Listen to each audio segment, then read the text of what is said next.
afternoon, everyone, and welcome to Nglcc LGBT Sip and Pitch Fridays.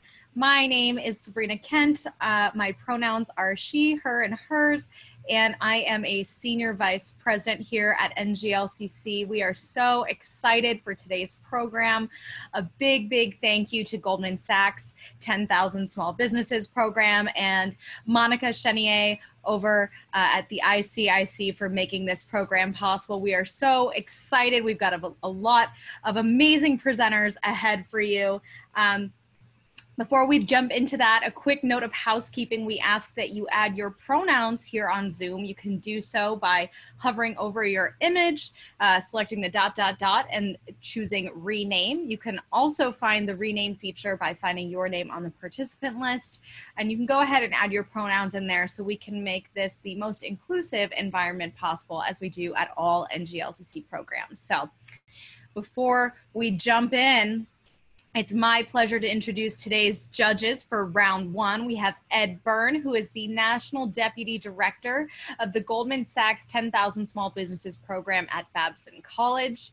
We've got Debbie Gim, Program Officer for the Goldman Sachs 10,000 Small Businesses Program, and Sonia Moyne, the Senior Director of the ICIC. So we have a very amazing program. These judges are ready to give our presenters some awesome feedback. So quickly, let's run through the rules and guidelines for Nglcc LGBT Sip and Pitch Fridays. First, each contestant will have 5 minutes to pitch, and there will only be one presenter from each participating company. Judges will have 10 minutes to give feedback and Q&A. And we designed this program with the idea that we're here to make it informal, provide real-time feedback. We're here in the spirit of collaboration and growth. So no presentation, no problem. That's our motto here at Sip and Pitch Fridays. Remember that if you are not speaking, it is really helpful if you mute your microphone so we can clearly hear everything our judges and presenters have to share. And the amazing Lauren Schweppe from our team at Nglcc is our timer. Lauren, can you say hello? Hi, everyone. Great, thanks, Lauren. So Lauren's gonna keep time. You can see her there. She gives a verbal cue at both 1 minute and at 30 seconds remaining, so our presenters can keep on track, and our judges, like I said, have a strict 10 minutes for that feedback, and they'll be keeping an eye on Lauren's time as well. Remember, this is a judgment-free zone, and most importantly, we are here to have fun. So with that, let's get started and jump into Nglcc Sip and Pitch Fridays. Kiona Technologies, you are up. Excellent. Hello. Thank you. All right. So yeah, I'm Nathan Brown. I'm the founder of Kiona Technologies, a data science company based out of Chicago, Illinois. As you can see, I am calling from my closet here, which I say without a bit of irony. Yeah, so a data science company. Let me go ahead and share my screen here. And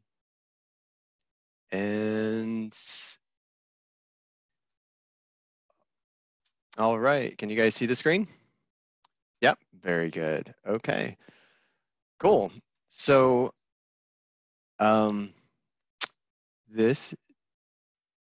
I think I'm sharing the wrong screen, all right?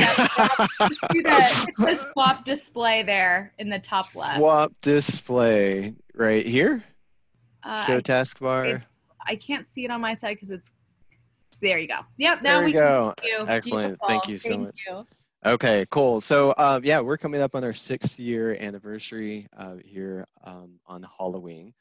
And so our goal is to transform messy data into meaningful insights. So basically, our job is to make sense of disorder. So some people may ask, what is data science? So really, it's an interdisciplinary field, and our tools range from math to computers to business expertise. And so you may hear a lot of fancy things like machine learning and artificial intelligence and modeling and so forth. And yeah, those are all tools that we use, but basically it is blending these 3 aspects to solve real world problems.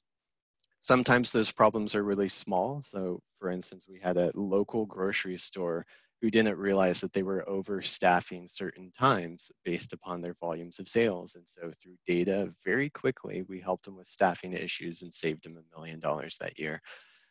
We also have larger corporations like GE, who we've helped optimize the way that they designed wind turbines. And so with just automating their reporting, we've saved them $25 million a year. So these are very powerful tools. It doesn't take a lot to necessarily wield these, but there's some infrastructure that needs to be done in order to do it well. So these are the tools that we use.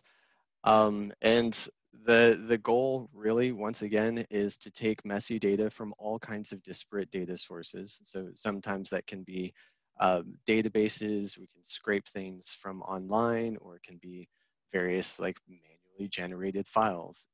It can come from all kinds of different places. And our goal is really to take all of that noise and to transform it into something that's more meaningful. So we tend to deliver interactive dashboards and metrics that highlight what people are needing to focus on. And so as many people say, you get what you measure. And so we design metrics that help people follow and track the things that are truly going to improve the way they run business. And so our deliverables a lot of times are interactive online dashboards paired with consulting services and advice to our end clients. So there are some elements that go into data science. So as you may imagine, first there's some data wrangling that's required.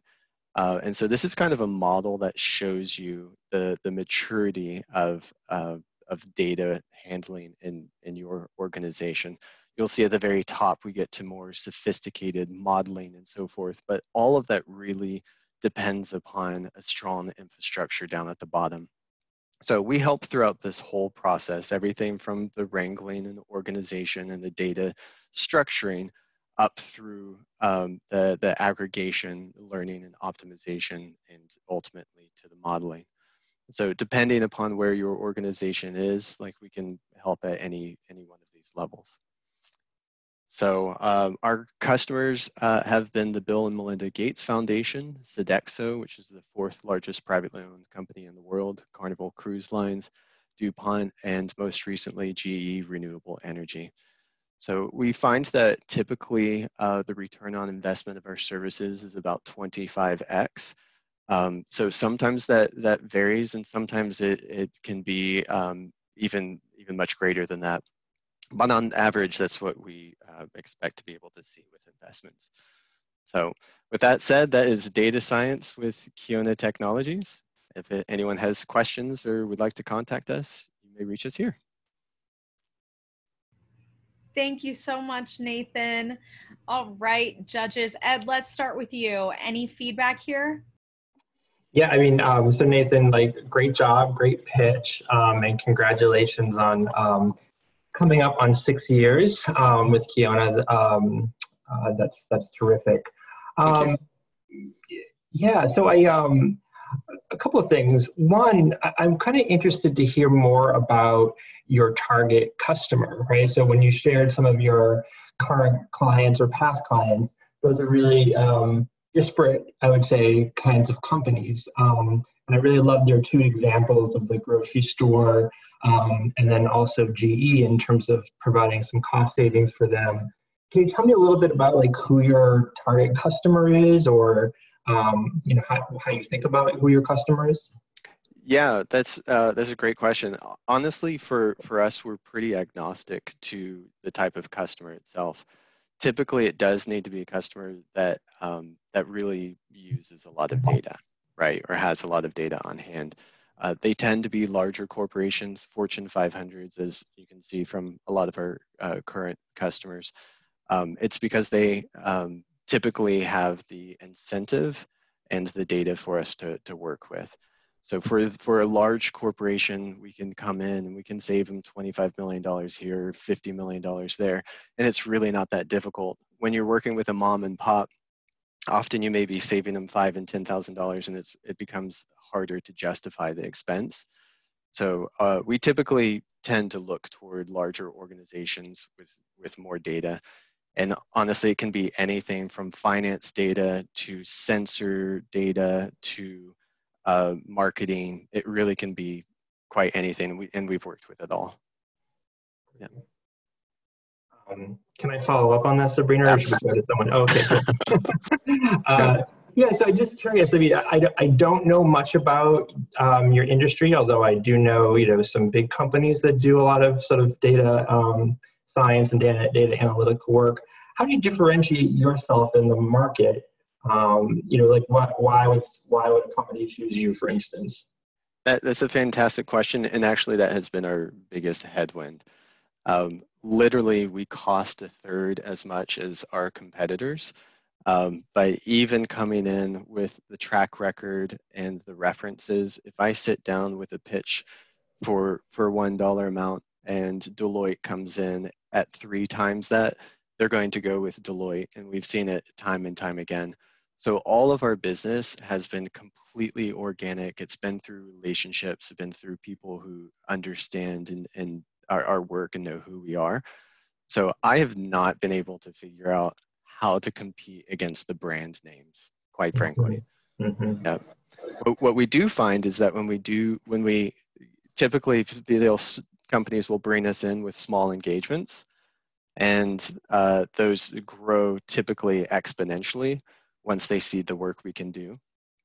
So I just haven't been able to figure out like how to get into the door to more organizations. Yeah, I mean, and just one maybe piece of feedback on that, and then we should turn to my colleagues, I think, too. But, I noticed you had a little time left on the clock in your pitch. And one of the things that I would have loved to hear more about is about your background and your team's background, especially, when it comes to small businesses. I think customers really like to know, who is the team, what are your qualifications, and I think that could be a selling point for you. Especially sort of beating out some of the larger competitors. Excellent point. Yeah, thank you. Yeah, and easy to do. I honestly didn't know how much I would be able to tackle in 3 minutes, but yeah, thank you for the feedback. Appreciate that. Yeah, thanks, Nathan. Mm-hmm. Job well done. Thank you, Ed. Debbie, anything else you'd like to contribute here? Any thoughts or questions? Yeah, no, that was a really, really great pitch, Nathan. Thought the visual aesthetic of your deck was also great, very clean and crisp.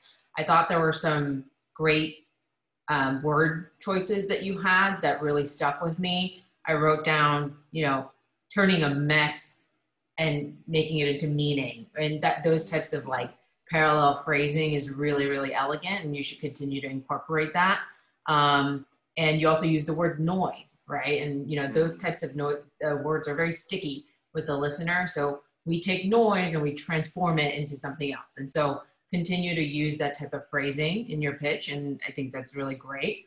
Love the client list. As somebody who works at a large company, we always are like, who else in this group is, working with these guys? And so always leverage that brand power and that kind of landscaping that always sticks with folks listening to these pitches. I completely agree with Ed's point. People want to support small business right now, and that's like it's top of mind for folks. So sell it, lean into it. You're small, but you're mighty. You're small, but you're strong. You're small, but savvy, and make that a reason why they need to support you. Like tug on their better instincts and their better kind of what they need to do to make sure that the space survives and entrepreneurs like you can thrive. But I agree with Ed that you should emphasize how you're different. And when it comes to the 25x ROI, my question there was, how do you measure that? Give me a sense of how you got that calculation, because people are skeptical about those types of stats. Usually when they hear, they're like, oh, that sounds too good to be true, or how did you get there? So give me a taste. We don't have to litigate it, but That's absolutely fine. Yeah, so we chose the most conservative approach that we could with the 25 million. So that was simply the time reduced to generate the kinds of reports that people were needing to generate on a regular basis. So this particular client's a global client. We've got about 5,000 users of our reports with several hundred uses a day. So based upon the number of hours that we could save and the hourly rate for those employees, it comes out to be $25 million. Now that's purely reporting savings. That has absolutely nothing to do with increased productivity or error reduction or anything like that. It's just purely the automation of reports. Right. Okay. Then maybe if you want to be more expansive, just give me kind of the inputs or the considerations that you think about when you make that kind of calculation, so that I understand how you're measuring it, even if it's back with a napkin kind of math. So, but otherwise, fantastic. Very good. Thank you for the feedback. Of course. Sonia, any final thoughts here to close out the first pitch of the day? Yes. So Nathan, I just want to say data science is not an easy topic, but you did not make me feel like I wasn't going to get it. I got it just the way you described it, just taking, I agree with Debbie, messy data or just, all over the place and tell a story. And that's my only feedback to you is that tell your story by highlighting your team members, right? Because that'll tell us who you guys are. The other thing is, you mentioned in your pitch, you mentioned that there are other companies that offer similar services and, it's all relationship based, but I would love to know what makes you different? What makes your company different? Why should I hire you? Even if it's for a small project. So your competitive advantage, lean into that as well. Okay, absolutely. Okay. Thank you. Thank you so much, Nathan. Great job, Chris. Great job. You did it fantastic. Thank you for kicking off the day for us. Absolutely. Thank you. Of course. All right. We are going to turn it over to our second presenter of round one, the wonderful Amy Tiller from Inspired Results. Take it away, Amy.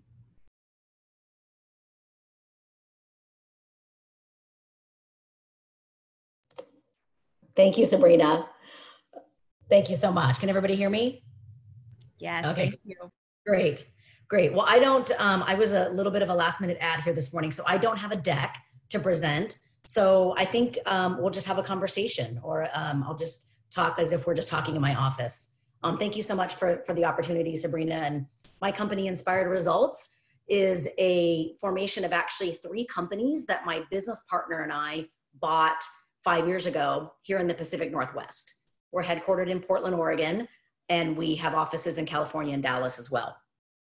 And these companies that we bought specialized in large-scale print and branded merchandise solutions. And, it wasn't that 2 40 or 40-something-year-olds had this yearning desire to be in the print space.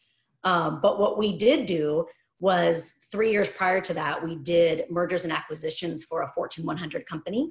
And they were acquiring these types of businesses all across the country. And no matter where we were, we always ran into a huge gap and a problem that these companies were not solving with their clients. They had good clients, long-term relationships, they had great employees, great service, right? But none of them had technology that they were really executing their programs against, but more importantly, that they were using that technology to report back to their stakeholders. And that was the biggest gap when we talked to these large healthcare companies that a lot of these companies were working with, or oil and gas, or any highly regulated company, that the biggest problem that these smaller companies had, so smaller anywhere from 10 to 50 million, is that they didn't have sophisticated reporting. And so while they liked doing business with them, the bigger companies provided that type of reporting. They also had very little diversity and no real plan against sustainability. And we could already see in 2015 and 16, that's where the big companies were going. So unless you could really align yourself and figure out a way to not have the products you sell have such a negative impact on the environment, it was going to be hard in future years. So we bought these companies with that goal. We were fortunate enough to land a large RFP with a large integrated healthcare company across the country. And we executed technology. We execute the program through integrated technology. But the biggest thing is we provide live dashboard reporting. So at any given time, 24/7, any of our stakeholders can click a button and a live dashboard comes up that's measuring all of our SLAs in every region that they have. And the power of that is twofold, right? I mean, sourcing labels, we do prescription labels. Other people can do that. That isn't what makes us unique, right? The how we do it and the reporting that we provide, so that any given time or day, right, the good, the areas of opportunity, and the great is all highlighted there. And in the first year that we had this program with this client, we were able to save them over $1 million. But that is mainly because we can use the data that comes out of that live dashboard to notice patterns, such as 2 regions ordering the same label in millions and millions of quantity, yet we're producing them at 2 different areas. We can produce them at one. The cost savings is tremendous for their organization. And we learn that because the data is always there, ever present. The other thing that we've really done and is really to attract a diverse culture within our diverse employees into our culture was really focus on the culture versus the product, right? When we first bought the companies, we didn't have a lot of 20, 30, and 40-year-olds that wanted to be in the print space. And now we have a company full of diverse people, both culturally, religiously, every kind of diversity you can imagine. And it's really driven us to be able to do business with a lot more companies because we have a diversity of thought we've never had. So the technology combined with the diversity, combined with our own personal stake in the ground, that by end of 2023, we will not sell any product associated with our solutions that is not either neutral or has a positive impact on the environment. And we just rolled that out actually this week to the company. And it's really going to push us to stay innovative in our space so that the printed solutions and branded products we provide don't end up in landfills or have such a negative carbon footprint. So for us, for Inspired Results, it's really about, yes, what we do is large scale print and branded products, but what makes us unique is how we do it, using innovative technologies to provide cost savings to clients with a huge grounding in diversity and future sustainability. Thanks so much. Really well done, Amy. I have to say, for coming in at the 11th hour, I was saying to the judges beforehand, we had a presenter drop out way early this morning due to a conflict, and Amy jumped right in and saved the day to be here with us. So thank you so much, Amy. And Amy's company is actually one of our newest Nglcc Platinum Circle corporate partners. So not only does she have this commitment to her internal workforce, but also to her supply chain as well. So thank you so much for that. Yeah, thanks, Sabrina. Of course. Debbie, let's start with you. Any feedback here for Amy? I'm muting myself. Thank you, Amy. That was awesome. You have a natural kind of confidence and poise that really comes across the screen, makes me feel comfortable, but makes me feel you're in charge. And I love that energy. But you're born with that. So that's not really feedback, it's more of an observation. I thought you did a great job level setting the problem and kind of giving me a base case of what's wrong with it. What kind of scene you're playing in, right? And what are the existing issues that you want to solve and the pain points that you're going to solve. I think that's the right place to start, but I think you might have spent too much time there. So maybe in a future iteration, kind of truncate that a little bit and say like, boom, boom, boom. These are the things that are like pain points in the space, and then quickly pivot to how you're suited to fix it or to fill a gap, because we want to hear more about what you do versus don't do, right? So that was my main point of feedback.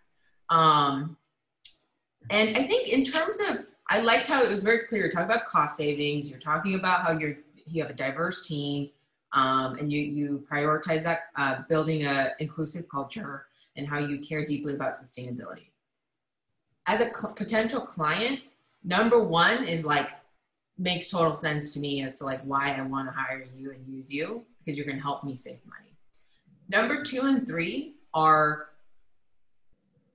values that I want to support, but I need help connecting that to my bottom line, or I need help connecting that to why.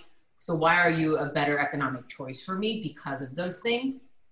And I think you do an excellent job kind of threading the needle around the values-based decision-making and why that's important, but make the hard kind of financial case for me too. Because, because diverse teams have better ideas, right? Because sustainable businesses and you using me is going to be better for your ESG goals, right? Like make it a little bit more, self-centered for those clients. Yeah. Connect it to what's important to the client and make that connection. Yeah. Exactly. Okay. But great job. Thank you. Thank you so much for that feedback, Debbie. Sonia, anything else you want to add? Yeah, Amy, I loved it. I felt like it was just me and you sitting together, having a drink, and you telling me about how you became a business owner. I love the beginning of your story.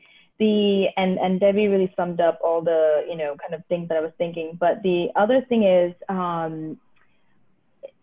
if you could just, I know you mentioned you're a branding and printing team, and then you went to say, you do prescription printing, right? But it took me a while to figure out like what kind of branding and printing, because, are you like doing conference printing, like, branding for maybe private companies, but giving examples of a few industries or different clients that you've worked with, I think would just hone in the whole story of what all those combination of three companies are.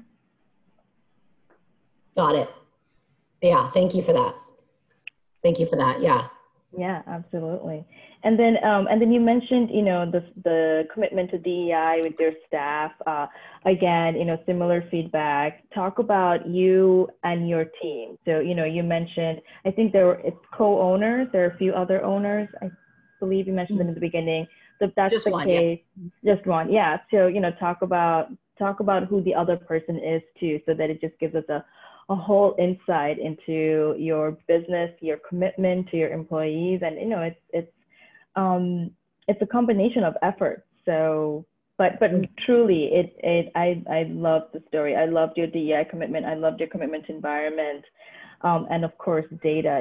At the Goldman Sachs 10,000 Small Business Program, anytime we figure out what to do, we always think about what data are we first going to collect and look at. So I totally hear you. Yeah. Yeah, great. Thank you so much. Thank you everyone for the feedback. I will take all of that in and keep fine-tuning.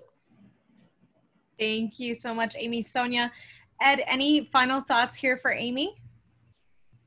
Well, just to say congratulations, Amy. I thought it was really great. You didn't even need the slides. Sometimes I think we get so attached to the slides, right? But you didn't even need them. I mean, you're a great storyteller. And I was really with you from the whole time of your pitch. The one thing I will say, and I think Debbie and Sonia touched on this as well, I felt a little bit like the lead kind of got buried a little bit. So I would have loved to kind of hear maybe more up front about what differentiates you, right? So the DEI, the sustainability. And Debbie mentioned, how is that going to affect my bottom line as a customer? I mean, I really think those are selling points. They're certainly differentiating factors. And I would have even loved to hear, if you can do this, to sort of say, we're one of only X% or X number of businesses, right, that can offer you the sustainable or carbon neutral approach to your print and merchandise solution needs. But I think that's really something that sets you apart. So I dial that up. And then just, Sonia mentioned this too, a little bit more on the product, right? So, certainly if you're sitting with a potential customer, you'll certainly, I would think, sort of know what they're looking for, but to sort of maybe be able to offer a little bit more in terms of the range of what you can offer to the customer, or if you're pitching to an investor or whatever it might be. I think that could be helpful too. But I thought it was really excellent. So nice job. Thank you. Thank you so much. Thank you, Amy. So appreciate you. And thank you so much for joining us today and sharing that with us. And thank you to our judges for your awesome feedback. It's amazing how quickly time goes by during Sip and Pitch Fridays. I can't believe that we're already on to our third presenter of round one, St. Luna Spirits. Take it away, David. Hi guys, how are you? My name is David Sook and I am the CEO and founder of St. Luna. So the shirt kind of gives it away. I make and sell alcohol. My brand is St. Luna and it's a charcoal filtered moonshine, which is sort of the first craft upscale version of moonshine. So I do have a deck that I'll quickly share with you guys. Assuming it comes up, sorry. Okay, so everybody can see. So the first thing you notice about St. Luna is that the bottle is actually a very elegant, modern, upscale, not what you would traditionally think a moonshine would actually be. And that largely plays into my idea about creating more of an elevated version of moonshine. So I had this idea, and I'm just going to keep scrolling so you can see. I had this idea a couple of years ago to create this elevated version of moonshine. And I did it because I saw a hole in the marketplace. Every moonshine that you saw pretty much skewed down market. You know, it was something that you associate with just getting super, super drunk, you know, having a really awful hangover like that. It doesn't really go with an elegant dining experience or an elegant cocktails experience. And I thought, wow, if I could be the person to actually create that elevated experience, then I could basically create a category all on my own, and I wouldn't need the millions and millions of dollars that all of these other brands are spending to differentiate themselves, because I truly would actually be unique. So when I had the idea, I actually was very good friends with one of the head mixologists at Jean-Georges. And it was a Michelin-starred restaurant in New York City. And I had approached him with the idea and just thought, look, like, I think that you would be my target. Like, would you actually carry this if I was able to create an elevated version of moonshine? And of course he laughed and was like, this is Jean-Georges. Like, no, like we would never, ever actually do that. You know, like moonshine, like I'm from Alabama. This is him saying that. And I appreciate moonshine, but it doesn't belong in this kind of a setting and an atmosphere. So I had gone away and I had found a chemist that was based in Tennessee. He had created this absolutely incredible recipe for moonshine that I was able to taste and thought, wow, this is incredibly smooth, delicious. So a couple of weeks later, I bring all of these samples back to my friend Mac, who's the mixologist at Jean-Georges, and I said, here, can you try this? Like, tell me what you think. And I go, this is the moonshine I'm talking about. Do you think you would carry this? So he proceeded then to say, absolutely, like, this is unbelievable. We spent the next couple of hours actually making different cocktails with St. Luna. You know, and one of the differentiating properties, of St. Luna is that you can actually make cocktails with this moonshine.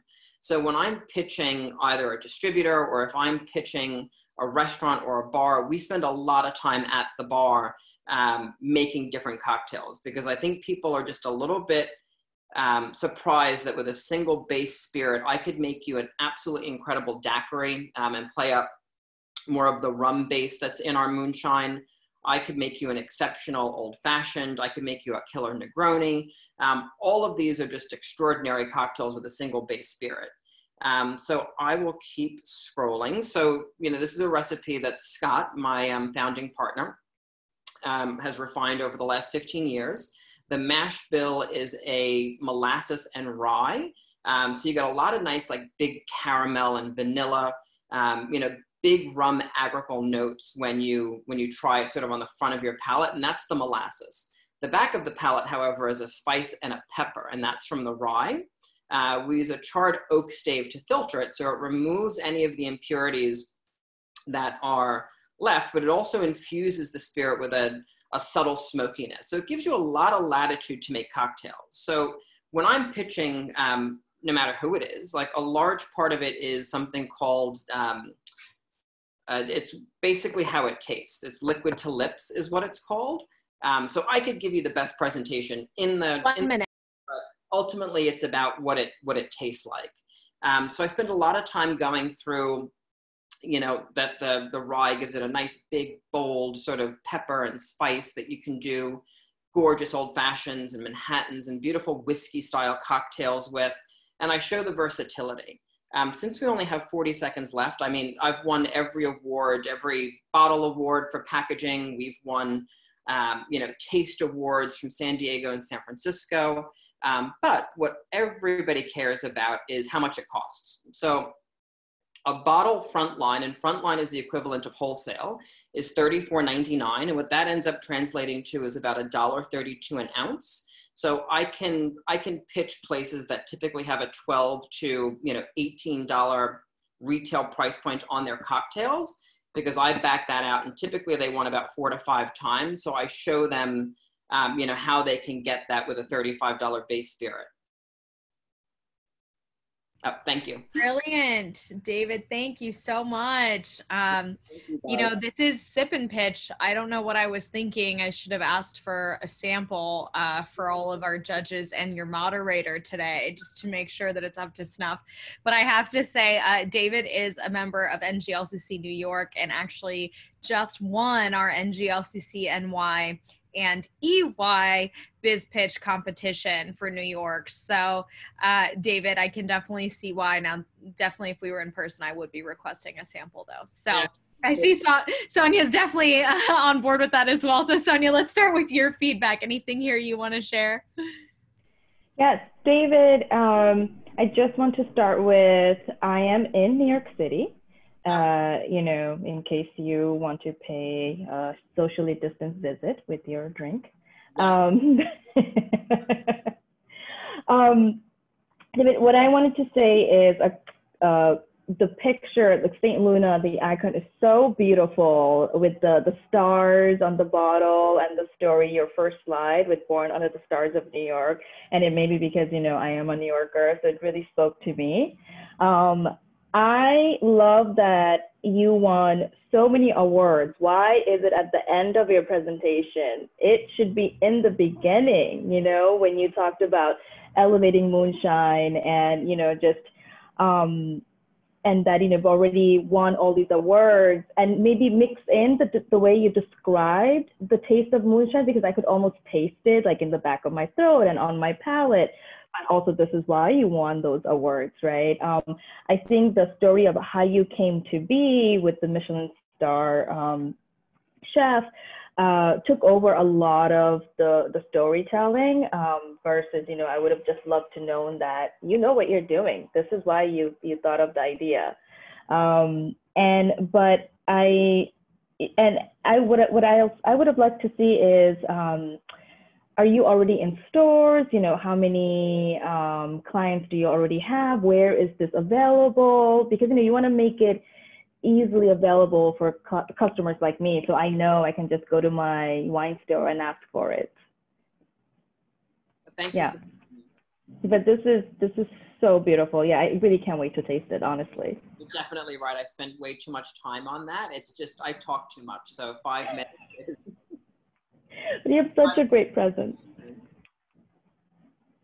David, before we jump to our next judge, I do have a question. So Lorelei wants to know, I can't buy it online in Washington and it's not in any stores nearby. I want some, what to do? Guess that's why you're here. So where can people order this? Yes, so reservebar.com carries us. And the challenging bit is that every state has its own restrictions.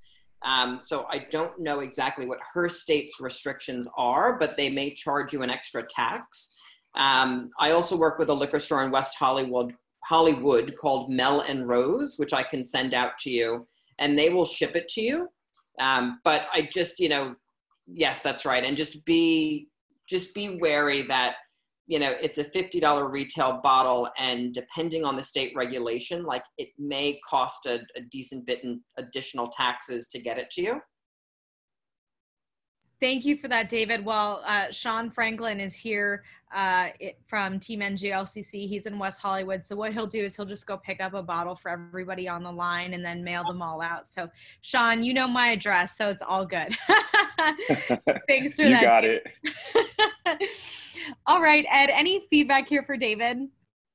Yeah, great job, David. I really like the presentation. I definitely want to try St. Luna Moonshine. I was kind of thinking or interested about how you sort of thought about your customer profile. Because like, I mean, I really like what you're doing here. Sort of this kind of a, you know, contradictions are beautiful. There's sort of a high-low thing going, right? But as I was thinking about it, I would definitely buy it. And I'm not sure I know what to do with moonshine. So I'm kind of, you know, so I was interested when you were talking about, oh, I can show you how to make all these different cocktails with it. Can you tell me a little bit about like the profile of your customer and then how also you're educating, you know, folks so that you can acquire new customers? Yep, I absolutely can. So for a new brand, you know, the key to success is getting mixology people behind you. And they call it sort of like on premise. So that would be your restaurants and your bars, because you're much more likely to be introduced to, you know, your favorite cocktail or a new spirit by a bartender or a mixology person. Whereas if I was, say, you know, Campari, I'd be spending hundreds and hundreds of millions of dollars in advertising to tell you that I have this brand new spirit, and just small craft brands don't have the ability to do that. So we tend to target on-premise first. And then we do things like, you know, there'll be tasting in local liquor stores. Like I do a ton of different charity events where I'm able to sample out product and people can taste it for the first time. Things like this obviously are amazing because then I get to talk to all of you about it. But predominantly my target is bars, restaurants, mixology people, because then I get onto their Instagram feeds and they're making cocktails with it. And then that sort of starts to disseminate down to the end consumer. Got it. And when you think about, you know, the profile of your customer, like who are you thinking? Like someone who's, you know, someone who's like obviously likes cocktails and wants to try something new, someone who's had moonshine before? Like how do you think about your kind of target customer? It's a really great question. And I have tried so hard to define that. And I'm just not in a position to be able to do that because I think we are too new. I sell at Jean-Georges, and that typically skews older, you know, 65 plus women. And I am their #1 selling cocktail. You know, I'm at Employees Only in New York, which is a world recognized bar, you know, and that is a much more trend setting, younger, hip style person. And I'm their #1 selling cocktail. You know, so I think that what differentiates St. Luna is that it is so versatile in just about any cocktail. So, you know, I think our audience is broad. And I think as we grow, we're going to start to define where it's most profitable for us to actually target. Yep. Yeah, no, I think it's great. I think you've got, you know, your work cut out for you a little bit in terms of how do you message around the kind of, it's moonshine, but it's elevated. And obviously you talked a little bit about your pricing strategy. So obviously that's part of it too. But yeah, really interesting. Nice job. Thank you. Thanks for that, Ed. Debbie, any closing thoughts here for David? Yeah, no, I also am in New York City, so I'll definitely be on the lookout. I thought that you are a great storyteller, and I think that a pitch that has a story is beautiful, and I think you should lean into that. I think you could tighten it a little bit, but stick to the storytelling, because I'm like, ooh, Jean-Georges, like, I know that name. What did they rub shoulders about? Like, it gave me a little bit of a taste of like your life and the fancy people you meet, and everybody loves that kind of nugget. So I would lean into that. Keep storytelling within your pitch. It's always an effective communication tool. You just said, I'm the #1 seller at Jean-Georges. You're the #1 seller at Employees Only. Like, lead with that. You know, like maybe wrap up the Jean-Georges story with that data point, right? To say, and I'm their #1 cocktail, because that's a stat I want to remember, and that's going to leave an impression with me. And there was that one slide where you had kind of like the different lines, contradictions are beautiful. Like the dichotomy is so nice, and I think that's key to the image you're putting out there with moonshine, right? It's you know, it has that tension that's so super beautiful. So I would weave those one-liners throughout your pitch, because I think it'll be a nice kind of theme that you incept the listener with when it comes to leaving an impression about you and the product you sell. And you found all the right words to do it, and it was on that piece of paper. So I would just leave it more, you know, strategically throughout your presentation. I really wish I had a cocktail right now. If this started at 5, I think I would have, but the 3:00 start time, I was like, drat. But anyway, good job. Really excellent. Can't wait to try it. I appreciate it very much.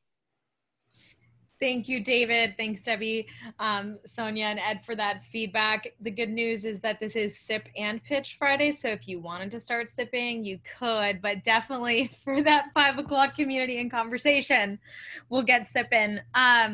So judges, we are already done with round 1, which is amazing. I would love to hear from you. Just some initial thoughts. I think that I was actually going back and forth with somebody in the chat just now, and they're just saying you're giving such actionable and amazing feedback, and I couldn't agree more. You're really insightful. It's clear you're really paying attention and trying to give these businesses concrete takeaways. So I'd love to just hear sort of your thoughts as we wrap out on round 1. Ed, I'll start with you. Yeah, I mean, I think all 3 were terrific. I mean, clearly, like, great preparation. I think, the things that, and people probably picked up on this in my feedback, the things that I always look for, right, is sort of, how have you thought about who your customer is, what their pain points are, how you're going to overcome them, right? And so where is your place in the marketplace? And I think, everyone, whether in their presentation, I know 5 minutes goes by like that, either addressed that or in the Q&A part was able to address it. So, I mean, I think just really, really great businesses and great presentations today. And I was just really happy to be part of it. Thank you for that, Ed. Sonia, what about you?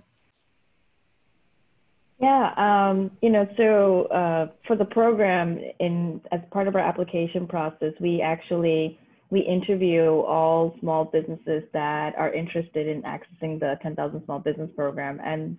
But this was just so wonderful because it just also reminded me, how I love to hear the stories of the small business owners, because like, how did you get started? What inspired you?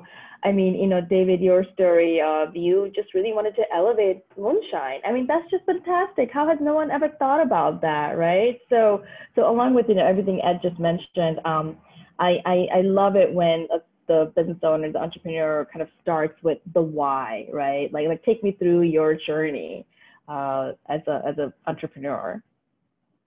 And thank you. This was really so much fun. So glad that you're enjoying it. Debbie, any thoughts here as we close out this first round?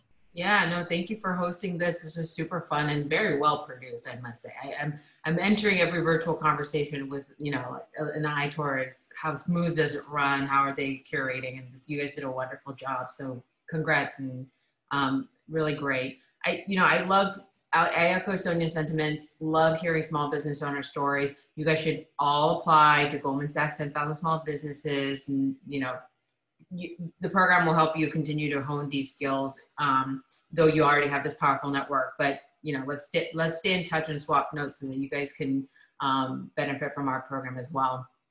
But yeah, I think you guys, I mean, everyone's an expert and your story the best. So just coming with confidence and knowing that the person on the other side of the table really doesn't know as much as you do. And so knowing that will, I think, help you cruise. And the only other thought I had, everyone's pitch was pretty evergreen insofar as it was kind of agnostic to the times we're living in right now. And something that maybe we can think through as like the COVID edit is like, what's the acknowledgement of the state of play right now, whether it's in the your industry, small business broadly, our community, and kind of nodding to what a chaotic world we're in right now and anchoring in that common humanity that everybody has, I think could be something we all consider across the board. I mean, we naturally bring it into every conversation we have, right, as people. And so maybe bring it into the pitch as well. But excellent. I'm buying what you're selling. So good job. Excellent. Thank you so much, Debbie. And I know you're only with us for round 1, so we've got more judges coming in for round 2. I want to say a big, big thank you to all of our presenters from round one, Kiona Technologies, Inspired Results, and St. Luna Spirits. Just a really fabulous job. Well done. We are going to be back in just a few minutes for round two, but just to touch base on what Debbie said, today's community and conversation hour is going to be focused on Goldman's 10,000 Small Businesses program. So I encourage every single person to stick around. That's going to start at 5 o'clock. Until then, we'll be back in just a few minutes for round two. We'll see you here at 4 o'clock and we'll get the music going. Thanks, everyone. Welcome back, everybody, and welcome to those who have just joined us for NGLCC LGBT Sip and Pitch Fridays. Today, we are so proud to present this program in partnership with Goldman Sachs 10,000 Small Businesses program. If you were with us for round one, you know that we had a really exciting array of presenters, and we are so thrilled to jump into this second round of Sip and Pitch today. Before we do that, it is my pleasure to introduce our judges for round two. We once again have Ed Byrne, my screen's being blocked, National Deputy Director of Goldman Sachs 10,000 Small Businesses at Babson College. We have Ann Weld, Program Officer for Goldman Sachs 10,000 Small Businesses, and Sonia Moyne, Senior Director of the ICIC. So we are so glad to have you all here with us. Before we turn it over to our presenters for round two, I'm going to go back through these rules and guidelines. So each contestant has 5 minutes to pitch. Lauren is here from Team NGLCC. Lauren, can you say hello? Hi, everyone. All right, thanks, Lauren. So Lauren is our timer. She keeps us on track at all things, in all things at NGLCC, not just Sip and Pitch Fridays. So she'll let our contestants know when they have 1 minute and then 1 minute and then also 30 seconds remaining. And the judges are going to have 10 minutes for their feedback and Q&A. We encourage our judges to ask questions of our presenters, and we encourage our presenters to answer. There will only be one presenter from each participating company, except we do have one exception today where we have one presenter that's going to be modeling while another one is speaking, which we have okayed that. No presentation, no problem. That's a philosophy here at NGLCC LGBT Sip and Pitch Fridays. It is designed to provide informal feedback. We're here in the spirit of collaboration and learning to help our businesses grow and succeed. Remember that if you're not speaking, please mute your microphone so we can be sure to hear everything our presenters and judges have to say along the way. Finally, this is a judgment-free zone and we are going to have some fun. So with that, I'm going to turn it over to our first presenter of round one. Presenters, if you have screen shares, feel free to pop that up. Miranda Park Learning, take it away. Okay.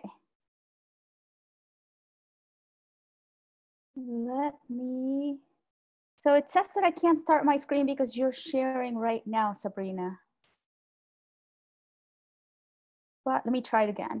Yeah, try again and see how that goes. It says that this will stop your screen sharing and that's all good. Okay. Yeah. Okay, perfect. Okay. Perfect.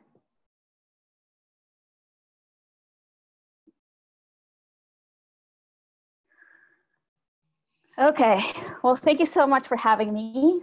My name is Cassie Widobro, and I represent Miranda Park Learning, and we are a training and development company, and we are women-owned, and that is me, LGBTVE, and we're a full-service, like I said, instructional design company, and what we do best is create or update policies and procedures, training manuals, operation manuals, facilitator guides, training guides, anything having to do with training. We can put it down on paper and then in turn, create a storyboard and turn it into media, be it video or e-learning. So we are super passionate about this. We were definitely the grammar police in high school, or those kids, but this is something that we love doing. I know some people are like, oh my gosh, why? I'm like, because we really love it. And we're passionate about having these things written down on paper And some of our key differentiators are that immediately we're able to turn your content into Spanish, English, or French.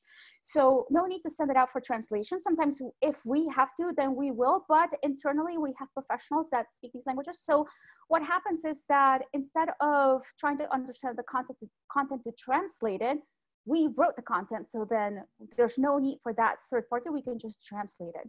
Additionally, we're passionate about, like I said, grammar police, originality. So we run any content that's about to go on the internet through the anti-plagiarism platform called Copyscape. Now, why do we do it? We do it because we like to make your life better by giving you back time. The pain point of my industry seems to be that too many times the trainee has given the trainer has been given the task to write down their own procedure, and then there's no time to train. Not only that, but they also have to do their job. And so it's too much to put in a person, because you write down these procedures not only for training and expansion,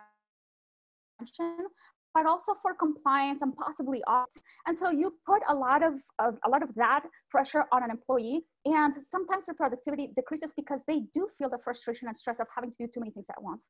So we come in, we become their shadow, we work with a subject matter expert all the way through, making sure that they don't feel like we're taking away their job from them, but we are putting it down on paper so that they feel like they're the ones who train the people, and then making sure that their managers or whoever is in charge approves the material before we push it through all the way to production of media, like I said, if necessary, video or e-learning.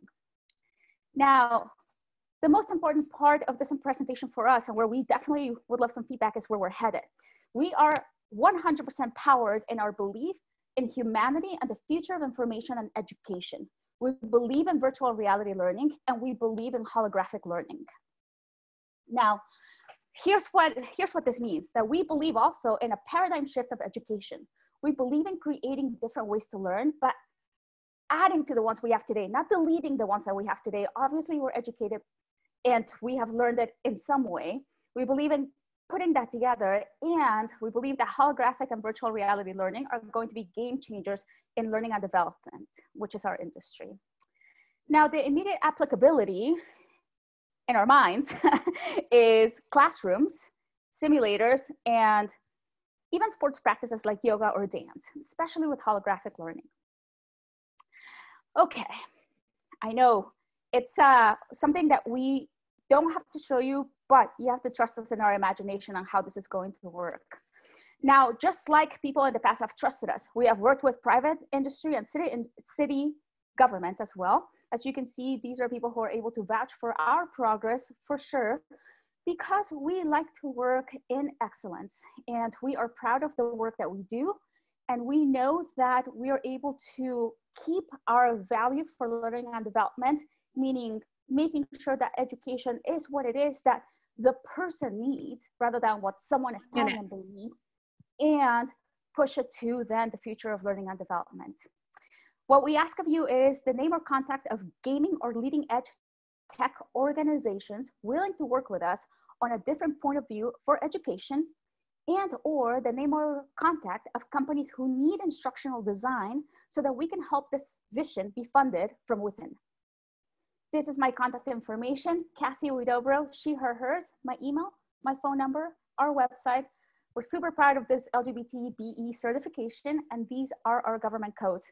I am most excited about your feedback, so thank you so much. I appreciate you. Thank you so much, Cassie. I love your passion and your energy. It is so evident. We're so glad to have you here for Sip and Pitch. I'm gonna start by turning it over to Sonia. Any thoughts here for Cassie? Oh my God, Cassie, I think Brian is the one who mentioned it in the chat box, that we can truly feel your passion coming out through the screen. I mean, this is what you live and breathe and sleep and eat, and we can see that. And just when you were excited, I was excited. When you were like, this is the challenge of our market, I was like, oh no, the challenge of the market, right? Like, you really took us through the journey of how you came to be a business owner. I love that, you know, you really talked about what are the challenges of that market, because I was just like why focus on training and development? But you made that very clear. You made very clear who you work with. So that was really great because I was also turning my head as to like, who are the clients? But I will be honest in my feedback to you. And so this is a question that I have for you is, can you give me an example of how you have worked with a client? Because I'm still trying to figure out what is the service or the product that you're selling. Definitely. So I'll give you an example, or of not the most recent, but the one before, because it's very clear. For the City of Denver clerk and recorder, we were able to come in and do a policy and procedures manual, an update to what they had. So, and this is usually somewhat our work. You know, if it's not them, then it's another industry who needs us to put down their policy and procedures or operations on paper, because they are either getting ready for expansion, training, or potentially compliance. And so, and they find out that they don't have it, and or that someone has it, and just one person has it in their mind, and they're maybe on vacation. And so, or somebody wants to go on vacation, or somebody wants to train someone. And so it's needed on paper so that that person, whoever is training, has that point of departure of the training. Not only that, but then it actually helps you systematize how something should be done, instead of maybe 3 or 4 people having their own point of view and doing it. Sure, a trainer can always have the flavor of how they're going to train, but the policy and procedure needs to be singular to that company. And that's what we put down. That was perfect. So clear. Thank you so much. Definitely. And I have to be honest with you, I also don't know what holographic learning is. Definitely. It's because I'm pretty sure I've only heard us say it. So, but I'm sure someone else has said it. So I don't want to coin it for ourselves. So, you know, don't worry, I won't put a registered trademark on it. But basically, in essence, you know, when you think about, I'm going to take you to Star Trek or Star Wars or anything that you see that projects the image of someone who's actually live talking to you. Even today, if you watch Carmen Sandiego on Netflix, you know, there's a pen that they push and that shows up, but it's not a recording. It's literally you in 3D in a hologram talking to that person. And that's going to be really huge in my mind in the future, and especially in the future of education, when we are challenged, for example, this year with not being able to go into the classrooms per se, or having rules or regulations when it comes to that. Then holographic learning, VR, are going to be, in my opinion, huge when we're able to develop it to that really essence and clear understanding that we will have when that is developed. But we need to do it well, and we need to do it ethically, in my opinion. Thank you so much. That was really helpful to figure out, to better understand where you want to go. Sure. Thank you. And I love Carmen Sandiego. Oh my gosh, so good. Season 3, yes. Thank you, Sonia. Thank you so much for that. Ed, any thoughts here to share? Yeah, wow, Cassie. I mean, clearly you pitch a lot, don't you? Like, you have some experience doing this. Well, this is definitely the first of its kind, but I do talk about my work for sure. Okay, I just love the way that you sort of set out your presentation. Like, I love, you know, differentiators on the slide, right? Because I'm looking for what's your competitive differentiation, right? You've got your customer pain point on the slide, right? You end us, right? Are you going to sell us something? Are you looking for investment? Looking for connection. So you're really clear about that. So I mean, I thought that was excellent. And you know, as others have said in the chat, and what Sonia said, I mean, your delivery is, your passion is contagious, right? I mean, your humor, your energy was just amazing. I would say, and this is feedback that I always get when I pitch, is I would encourage you to slow down just a hair. I mean, you have a lot of energy, and just for us who are learning about your business for the first time, I would just encourage you to go slower than you think you have to, so that we can keep up with you, because there's a lot of great stuff here. And then the only other thing I would say is, and you know, Sonia was sort of getting to this, is around, I mean, clearly the meat of like what you're asking for us is around the slide that I think you called the future, right? And that's where you kind of get to, you're bringing out my inner Trekkie, which I love, the VR learning, the holographic learning. And I think if you were to, if I was going to give you feedback on doing this again, I might try to find ways to shorten some of the slides that come before so that you can spend more time both explaining or educating to us what you mean by, I mean, I sort of understand what virtual reality is, I kind of understand what a hologram is, but how that applies to learning, and then making the case to us about why you should go there. Like, why is this better, right? And I mean, I think you're meeting the moment in a lot of ways, right? Where so much has to be virtual right now. So I think it's a perfect opening for you. And then I would just say, I think you make the case so well on the work that you do for your current customers around like training manuals and, et cetera. But why can you do this, right? Why are you the person in the company that we should support or invest in for VR learning, holographic learning, right? So I think, obviously it's kind of an emerging piece of the industry, right? But I think to make that case a little bit better would be good too. Perfect. Great, Thank you so much. job. Thank you. Thank you so much. Thank you. Excellent. And welcome. You are our newest judge for the day. Any thoughts here that you'd like to share? Well, I'm thrilled to be here. Cassie, that was a phenomenal pitch. I will wholeheartedly echo what Ed and Sonia both said. Your energy is exactly what I needed on this rainy, dreary Friday afternoon.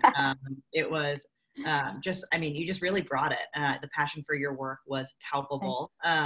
So loved that. The one thing that, and I will echo Ed and Sonia's feedback. The one thing that I thought, and it's a parallel to Sonia's point, was at first I wanted to, you got to it, when you talked about the kinds of policies and processes that you have helped clients with in the past, yoga manuals and operational processes. I'd love if you kind of incorporated a couple of those, it's just, 2 or 3 lines, just saying kind of processes like X and Y and Z, up front, just so I've got a kind of a quick and clear framing of what exactly it is. Because I start to go, if somebody shadowed me, I don't know, do I have any processes that could be a good fit for this? Like, okay, gotcha. A process, you know what I mean? And so if you kind of prime me to understanding that, then it's a framework that the rest of your pitch can all fall within. So that'd be one thing. And I'll just close by saying I loved how you had a really clear ask at the end of your pitch. I knew exactly what you were looking for, exactly where you wanted to take things. And I thought that was just really tight and really didn't leave any questions, which I think is a really nice element. Thank you so much. Yeah. Excellent job. Thank you, Anne, for that feedback. Cassie, job well done. Thank you so much for being here and being our first presenter of round 2. So glad that you were able to join us today. Thank you. We are going to jump into our next presentation, which is going to be our friends at Premier Wireless. Take it away. All right. Hi, everyone.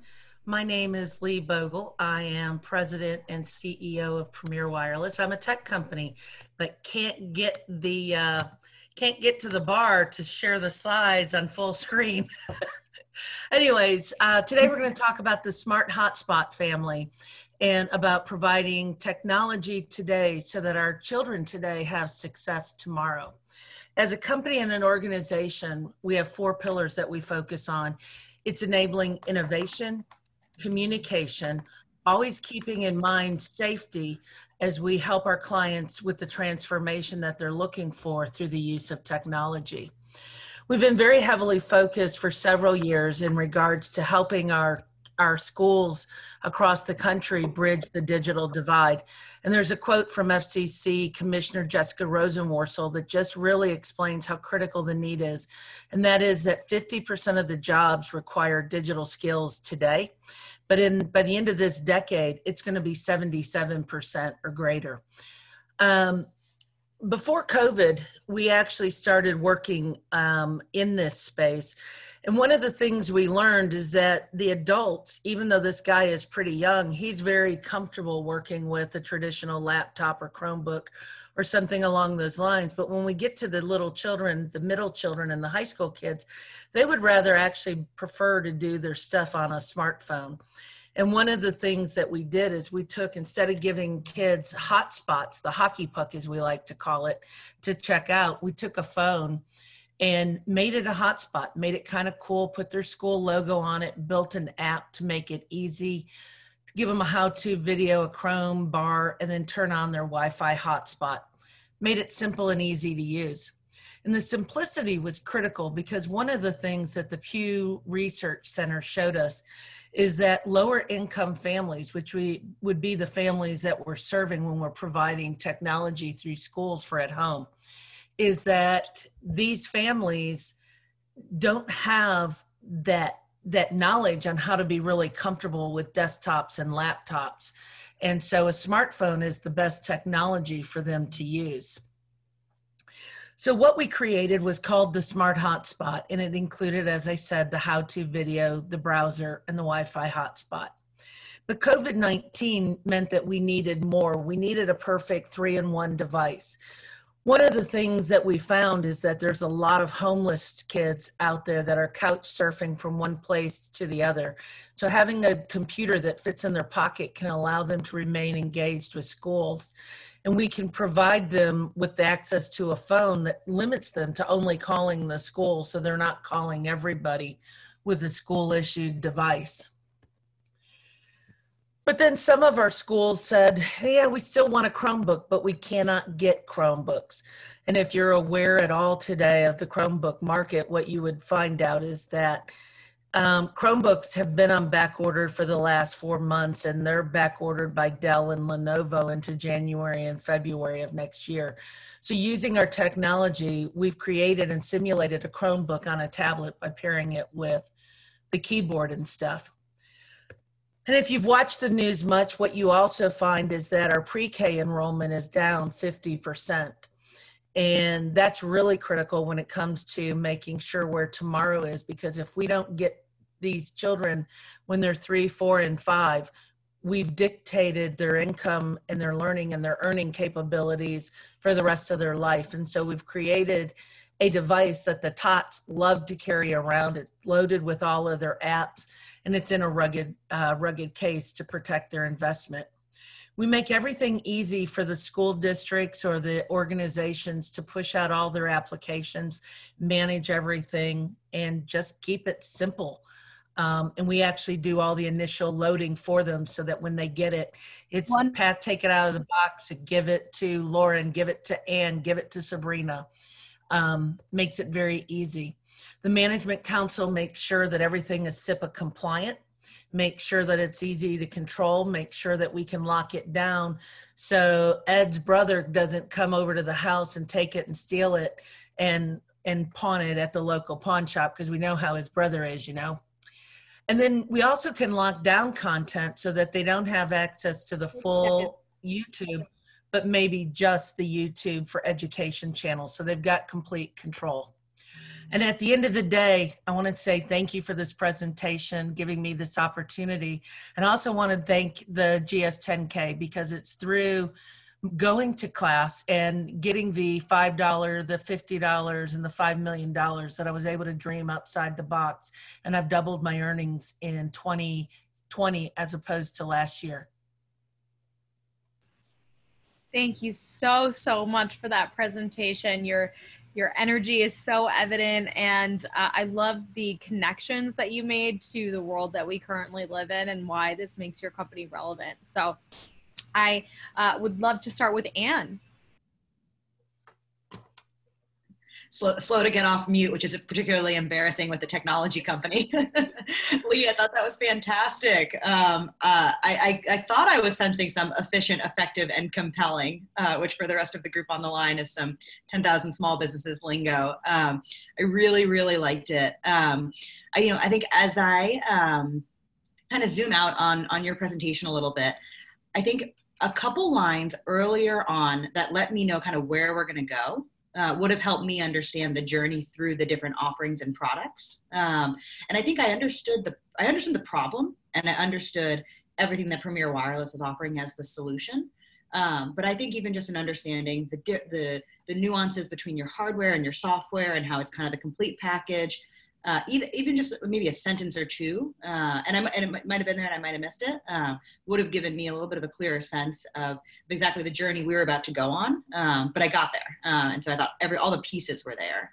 Agreed. In my brain, that's what I was supposed to say. We've come up with different iterations of the product, young, middle, old. Didn't happen. That's exactly it. No, yeah, you know it exactly. Then this is a really small thing. I could guess what SEPA is, but as somebody who's not in your industry, I didn't know the acronym. So depending on the audience, I would suggest just spelling that out. I understood, broadly from the context, but if it was important for me to know, it was just something that I wasn't sure on. But overall, I thought it was really great. I loved your energy and truly meeting, obviously, a very compelling and acute need today. I mean, broadly, kind of in the 21st century, but particularly today. Mm-hmm. Thanks for that, Anne. Sonia, what do you think? Any thoughts here? I mean, Leah, congrats on being a 10,000 Small Business alum. That's amazing. I so understood clearly the market need, and I think the way you shared how big the need is currently, right? Especially because of COVID and also the client segment that you're trying to reach and make this product available for. So that was clear, and I loved it and automatically felt connected to it just because of the mission that you have. So my only thing is with the hotspot, I mean, I know what a hotspot is, but also the technology isn't my background. So I was getting confused sometimes. So the hotspot is inside the phone or the tablet, right? And then that way children can go online just by clicking on that. That was my takeaway of understanding your product. But because it wasn't fully clear, that is my only feedback to you, is that if you could just plug in one sentence as to how it works for those of us, I don't have children, so I have no idea how that works. So, just making sure that you just never know who's in your presentation guest. Good feedback. And again, that should have been there, the slide where I show the how-to video, the Chrome, and the Wi-Fi hotspot. That's typically where I would do it, but there was that clock that was ticking down. Oh, I get it. And I breezed through that because otherwise that would have walked you, right? That's the core, and then we add the applications. So yes, I did skip it. Yeah. Thank you for that. And now I'm having trouble finding the mute button, so it's just Friday, folks. Ed, any thoughts here? Yeah, Lee, great job. And I have to continue the 10KSB Love Fest. You made us all proud, so thank you. That was terrific. Something that I loved is how you build your case, right? You had stats, you had stories, you had examples, right? You had imagery, and it just provides so many ways in for people to understand what you're about and what you're trying to do. So I thought that was really, really successful. Secondly, I think you have an interesting challenge in that your customers is school systems, right? But the beneficiaries are the students. And I thought you did a really great job of being able to share with us some of the pain points that schools and school systems have around being able to have their students have access to technology, Wi-Fi, et cetera, but then also the challenges the students and families themselves face. So I thought you, in 5 minutes, I thought you did a really great job painting that picture. As a former high school social studies teacher myself, I know for a fact that I have students that could write entire essays on their phone. They can probably do it faster than they could do it on a Chromebook, actually.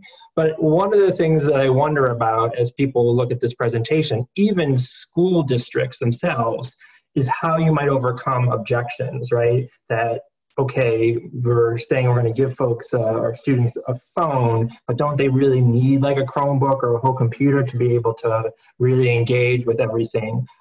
So, I think you were definitely sort of getting there a bit, but I think to sort of anticipate some of those objections, I'm sure you get them, and how you might overcome them would be good to hear about. Yeah, and unfortunately, you can't put all of that in, right? So I kind of touched on it with homeless, but you are correct. That does come up quite often about the size, and that's one of the reasons we built the Smart Book, and it can be built on an 8-inch screen or a 10-inch screen. But when we look at homeless kids, and especially, you know, one of the things I'd really like to do is get tied into, like in Houston, we have Hatch, which is the Houston area teens, right? But the homeless youth, especially in the gay community across the country, a lot of those kids are surfing. They don't have the luxury of being able to carry a Chromebook with them to attend class. So giving them at least a smartphone that they can do everything on is better than them not going to class. Part of when we present to other people that we talk about, when we go deeper in, is that if we can, every student is worth at least $5,000 for every school across the country for revenue. We've got about a 10% drop in the higher eds in your middle school where they're not back in school. And so if you take 100 kids, that's $500,000. Yeah. And so it doesn't matter what form factor. So that's kind of why we've got the TOTS and we've got the Smart Book, and then we've got the phone for in between. And I was actually on a call last night with a senior center where the seniors are getting disengaged. And so we're talking to them about calling it now a Silver Spot for seniors, taking the same technology and just moving it into that next realm. Very cool. Very cool. No, I love it. I love it. Great job. Awesome. Thank you. Thank you, Lee. I really love your product, and I love, you know, the need that you fulfill. So thank you so much for being here and for pitching with us today. I can't believe it. Thanks, Lee. I cannot. Thank you all for your time and the opportunity. We are already at our third presenter of the second round. The time really flies by, but we've got Jules and Stacy, and I'm gonna butcher this. I don't know if it's OM gear. I don't know if it's OME gear. All I know is that I want to buy. So I'm gonna turn it over to y'all for your pitch. Great, thank you so much. It's actually OME gear. So let me get this right so you can see. So this is like a little bit of a show and tell. So we'll take you back to your, we'll take you back to your middle school or elementary school days with show and tell. So we are actually the presenter, the presentation. So I have a question for you. So how many of you have gone to an outdoor activity? So whether it's like the beach or camping or tailgating or kids' soccer games or whatever with your friends or your family, and were miserable before you even started having fun because of all the stuff you had to carry. I mean, I know we did. And so the story of OME gear is actually a 20-year-old story. So my parents back in 1998 were sitting on the boardwalk of Bethany Beach, Delaware, and they watched a single mom come off of the beach with 3 kids, and they were all miserable. The kids weren't helping carry stuff, so the mom had everything. She was trying to wrangle in the kids. And my mom and dad in that moment said going to the beach should never be a hard experience. So they did the classic American dream, went up to their condo, pulled out a piece of paper, and napkin sketched this product that was a lounger. And if you flipped it up on its other side, it became basically like a dolly. So their idea was if she had one thing that she could carry all this stuff on with one hand, she could manage the kids and the kids wouldn't have to help, which was ideal. So they invented this, they got it patented, it was just a 2-in-1, and then they tried to take it to market and just ran out of money and know-how. So fast forward to 2010, I was working for PwC as a business management consultant, and I wanted something that I could focus on for me. I felt like I had an entrepreneurial mind. So I called up my dad, who's one of my heroes, and I said, Dad, what would you think about me trying to take your product to market? My dad started crying, and he said that would be, sorry about that. He said that would be a dream come true. So he assigned the patent over to me, and then I was off to the races. I partnered with a manufacturing firm. It turned out to be a really bad relationship. It's actually a lot more fun to talk about over cocktails, but which I don't have in my hand right now. But I walked away from that, and then I just shelved the idea. Then Stacy and I, who Stacy's my wife and also the co-founder of OME Gear with me, we said, gosh, nobody has taken this idea. What if we redesign it using the consumer feedback that I'd gotten from the previous product? And what if we design it into this transformable unit where you can get rid of all 5, your cot, you can get rid of your chair, you can get rid of your low beach chair, you can get rid of your cart, your wagon, and have one product that does it all. So we went into the design phase and we invented the Wanderer. So we're gonna do a demo. Stacey's gonna do a demo as I kind of talk you through what it is. So the Wanderer, we actually went to the Outdoor Retailer Show and we won Best New Invention, People's Choice, and then we were a finalist for the overall Innovative Awards. So we're pretty excited that we're getting attention on this. Okay. Oh, so this first version is the cart. It hauls 150 pounds of gear. It comes with a big bungee net that keeps everything in and hooks. And then once you get to where you're going, you unload it. It turns into a fully reclinable lounge chair, and that will easily convert into a camping cot. And then once you get to, you don't need the camping cot, you need a chair. Okay, no problem. This easily transforms into a high chair with dual cup holders, because we all need a spot for our cocktails, or phones, or whatever you want to hold into it, and they easily just pop right in.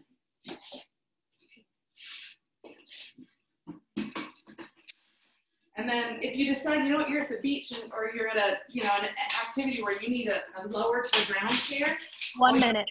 Flip over the armrest and it turns into a low to the ground chair. So this literally, if you go camping or even kids' soccer games or whatever, if the kids need a place to come sit, the cot can be a bench. So you can put 4 to 5 kids on it. You can have multiple chairs. And so it's just what's really cool about this that actually happened during COVID is we found a manufacturer of these tires. 30 seconds. Thank you. A manufacturer of these tires in New Zealand, and they have given us exclusive rights to these tires that actually roll easily on soft sand, which is very hard to find in any kind of wagon or cart. So these, we have the exclusive rights for the US. So our biggest thing with this product, we're going to market a few different ways. One of them is corporate gifting, and that's where we would love your help. So anytime you would typically give like a Yeti cooler or something that's a higher price point, this would be perfect for that. Time. Perfect. Wow. Okay. I have got to say, this is absolutely amazing. I know why you all won. This is so innovative. My partner, we have recently taken up camping and adventuring. We also left New York City a long time ago at the start of the pandemic. We're in Florida and we're by the beach.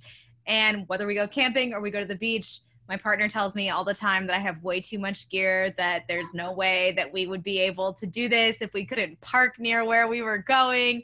And I literally just sent the link over and I was like, you need to get me this. My birthday is next week. So this is so awesome. What a fantastic product. And I'm imagining the layout right now where my dog and I can lay together. Right now I have one of those big love seats, that camping chair love seat things, and now we can lay out together and we can have our cocktails. This is awesome. I love it. I saw Sonia's face during this. So excited as well. So, $20 we told you we would send you later. Listen, I will be a spokesperson, do whatever you need. But Ed, let's start with you. Any feedback here on this pitch?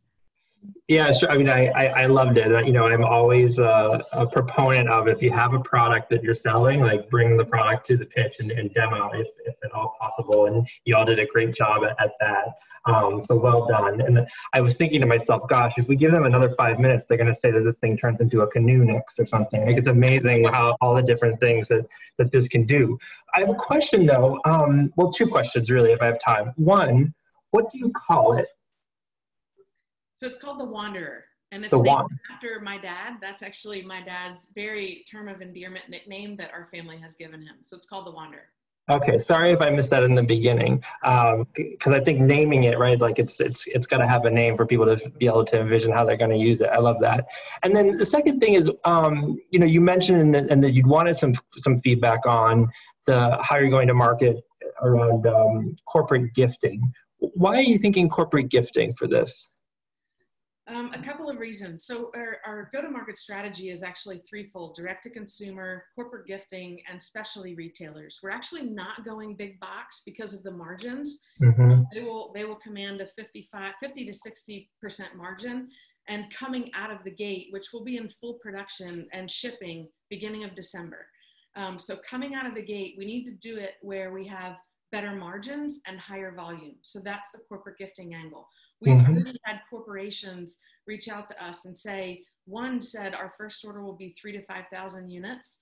The second one said we would, order 500 for our sales team, who has been high producers this year.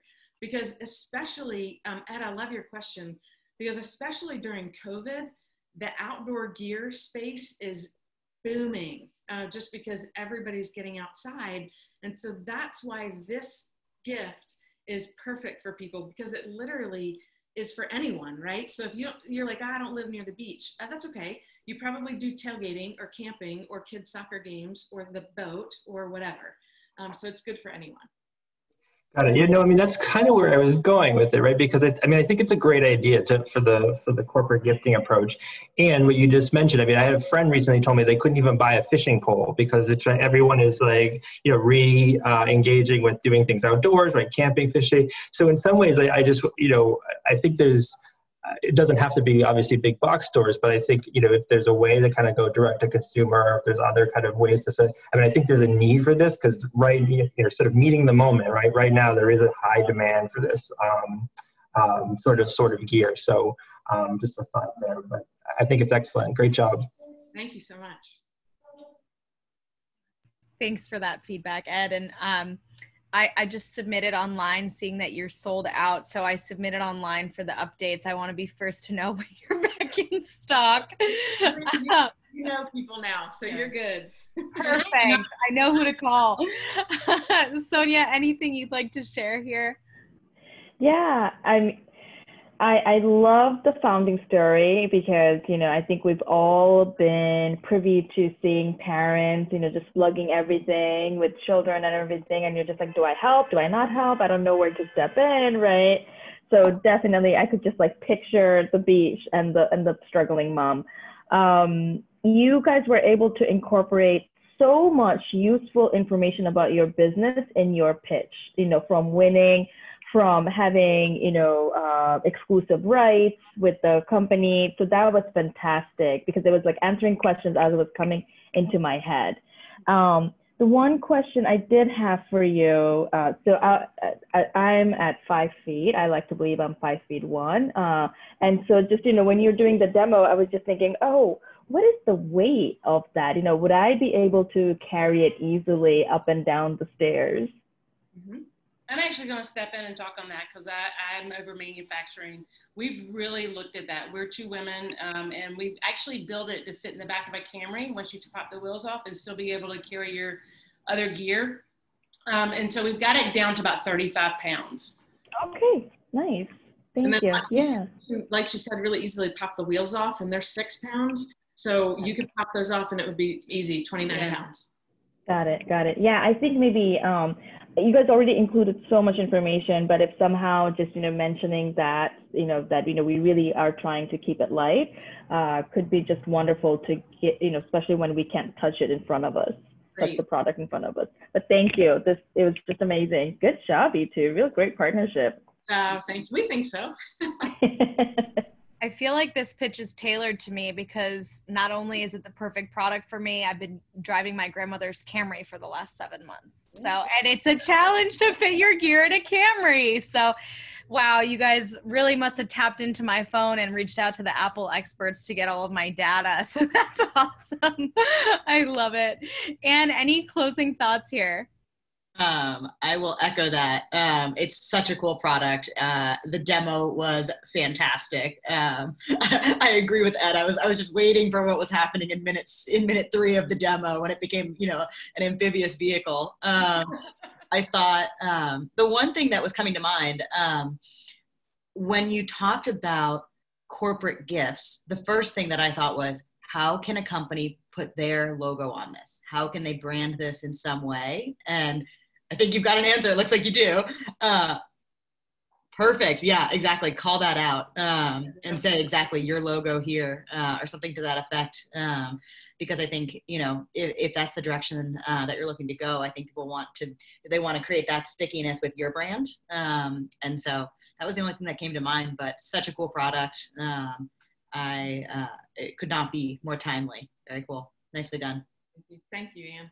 So one thing I did want to say, Ed and Anne, because you guys mentioned this, so we actually partnered with a buckle, a strap company, and we have designed straps that go on this in the cot mode, where you can easily carry 2 kayaks stacked on top of each other, or surfboards, or like kite boards, paddle boards, or even for hunting. This is not me, but it is a lot of people, where you go out hunting and you kill a deer.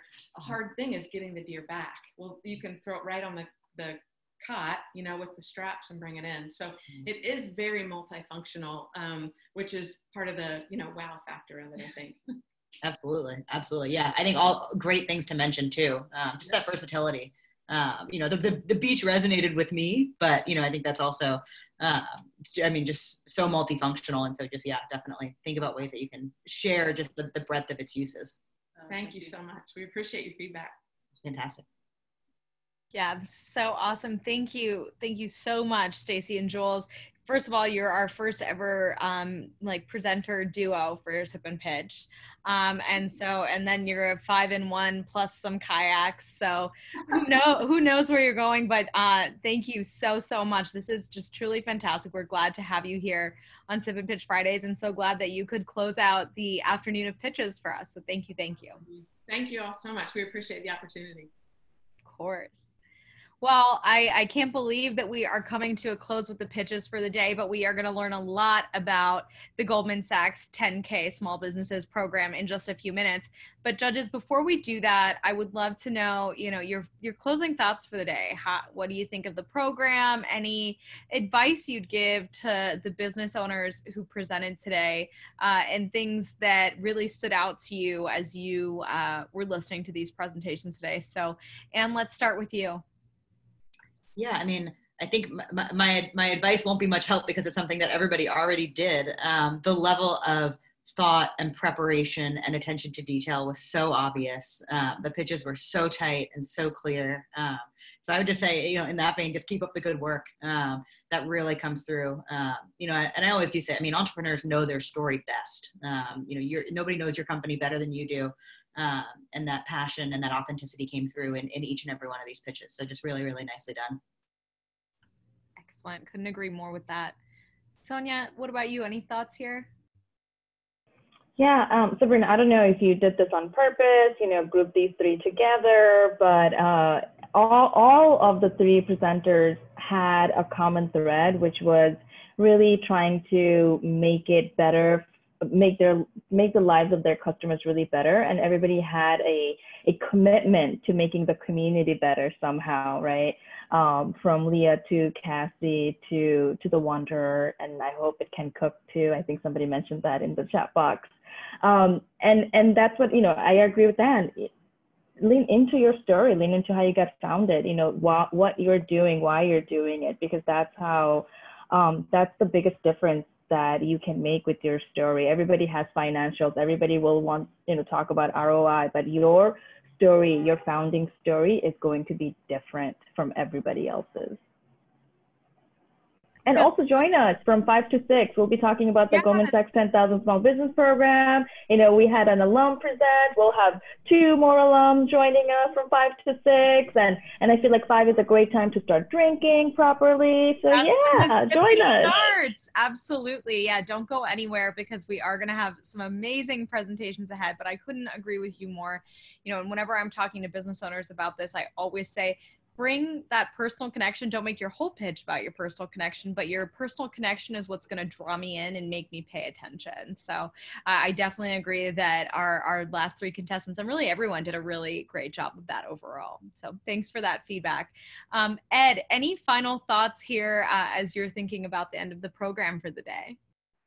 Yeah, I mean, I think all three pitches that we just heard, and the three in the first session too, really it was clear to me you knew who your customer was, and it's just it's just so important, and something that we really emphasize in the Goldman Sachs 10,000 Small Businesses program, that you have to be able. I mean, you might think you have the coolest idea or the coolest company, right? But if you're not addressing a customer pain point or meeting a customer need, right, it's really difficult to grow and go anywhere. And it was clear to me that in all the presentations that we heard today, people were really clear about who their customer is and how they're meeting those needs. So, I mean, well done all around.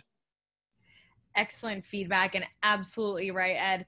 I want to say a big, big thank you to our presenters from this round. Now that I've got it right, we've got OME Gear, we've got Premier Wireless Business Technology Solutions, and Miranda Park Learning. Thank you so much for sharing this time with us. And of course, Anne, Ed, Sonia, and then Debbie, who was with us earlier. Thank you for being here and sharing your time and your leadership with our groups. It's been a truly amazing, amazing day with you all. So as we were saying, do not leave. Stick around. Go ahead and pour yourself a drink, whatever that means for you.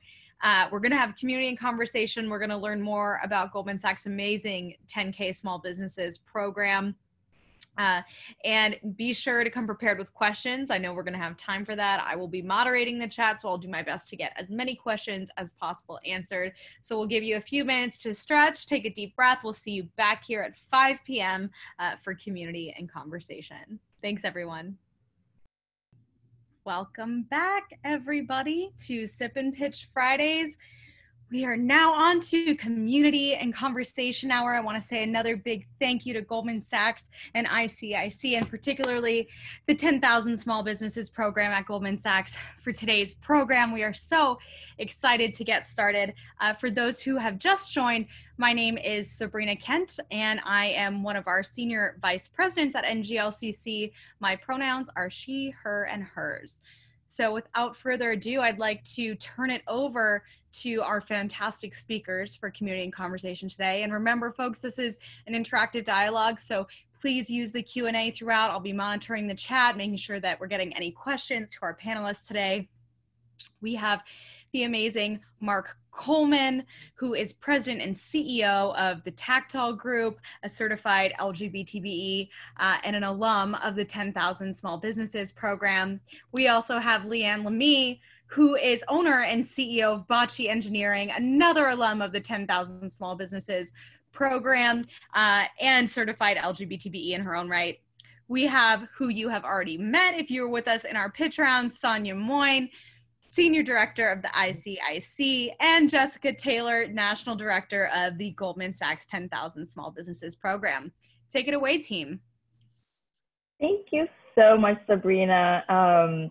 If you were here with us for the last 2 hours, how amazing were those 6 pitches? I know, Mark, you were able to join in for the first hour, and then Leanne, you sat in for the second hour. Just, oh my God, and one of them was, Jessica, just to bring you up to date, one of them was an alum from Houston. So Lee was amazing. Great. Yeah. I don't know if Lee is still on, but yeah. And of course, Mark and Leanne are alums from Houston, Leanne's from Houston, and Mark is from Philly, right? Am I correct? All right. So I want to first introduce you all to Jessica Taylor, who is the National Director at Goldman Sachs Foundation for the 10,000 Small Business Program. But yeah, I just saw that you're still here. Awesome. Yeah, Jessica, I'll open the floor to you. If you want to say hi and just take some time. Sure, I'm just happy to be here. As Sonia mentioned, I'm Jessica Taylor, National Director of Goldman Sachs 10,000 Small Businesses. And we've kind of done, several of these actually over the last couple of weeks. And it's always great to kind of connect with our alums. So Leanne and Mark, so glad to connect with you in this panel. And then to also, reach out and engage businesses that maybe aren't a part of our network. So I'm just happy to be here and share a bit about the program. And we'll love to answer questions that folks in the virtual audience have. Mark, I'll turn it over to you. You don't have to do a full pitch of 5 minutes, maybe just 30 seconds about you and your business. Sure. My name is Mark Coleman. I'm the founding president of the Tactile Group. We are a software development company focusing primarily in the federal contracting space. Our biggest contract is, our biggest client is the U.S. Department of Education, where we're currently working on about 8 contracts. We've also done work with the city of Philadelphia, including the city of Philadelphia's International Airport website, and a pretty big push for Amazon's HQ2 headquarters, which we were not successful. We have about 25 folks in Philadelphia and Texas and California, and we are on a strong growth trajectory in spite of COVID, which is kind of weird. Yeah, that's me in a nutshell. It's 5 minutes, 2 minutes, 1 minute, we're done. No one's keeping time. I think Sabrina's not keeping time. And Leanne, would you like to share a bit about you and your company? Absolutely. And let me just extend a quick thank you to yourself, Monica, Jessica. I am just pleased to be here, and thank you so much for this opportunity. I am Leanne Lammy, CEO and founder of Bocce Engineering and Construction. We've been in business officially since 2002, and our core focus is around developing solutions that pay for themselves in utility and energy infrastructure. So anything in facilities, campuses, manufacturing, and industrial applications. We work on your boilers, your chillers, and your HVAC and lighting systems. The best claim to fame we have, I guess, is we've done some cogeneration on-site power projects in New Hampshire for Velcro. We have a largest client in the medical industry for University of Texas MD Anderson. And this year, our largest expansion project, thanks to both the Goldman Sachs program and the Nglcc Tuck Growing the Minority Business to Scale program, is into construction. We're doing commissioning for United Airlines. Great. Yeah. That's amazing. Jessica, I'll start off with you. You know, you've been on the program for 5-6 years now, so you've really just seen it grow and as we scale. You know, when you think of the 10,000 Small Business Program, you know, it is a business education program for business owners across the country. What would you say are the 3 components that really went into creating this program? Mm-hmm. I think, you know, you're right, Sonia. I've been with the program now 6 years. And in terms of kind of the genesis and what prompted Goldman to really do something like 10,000 small businesses, I think, one, it's in line with kind of the overall kind of mission and goal of the firm, right? It's to kind of help boost economic activity. And so when the firm set out to, you know, think about how to best leverage its philanthropic platform, focusing on kind of the economy was front and center. And no better way to do that than, you know, helping to support small businesses, who we all know are the backbone of the U.S. economy and employ nearly half of the U.S. workforce. And so 10,000 Small Businesses actually came after our sister program, 10,000 Women, which is focused on women entrepreneurs and emerging economies. And so, you know, 10KSB came out of that with a focus on both men and women-owned businesses here in the US, and we also have a program in the UK.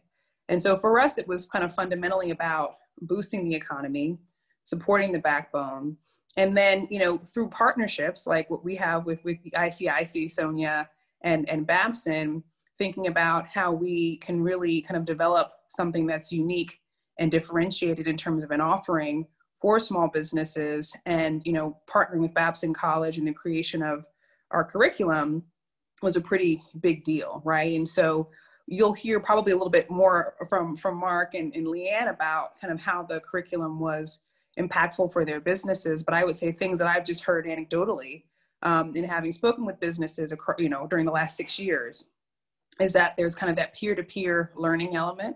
So a lot of businesses will say, you know, before the program, I felt alone, but now I have a network of businesses that I can kind of troubleshoot with and connect with. And now we have a network, Sonia, that's, you know, just shy of 10,000 strong, given that we've been around for 10 years.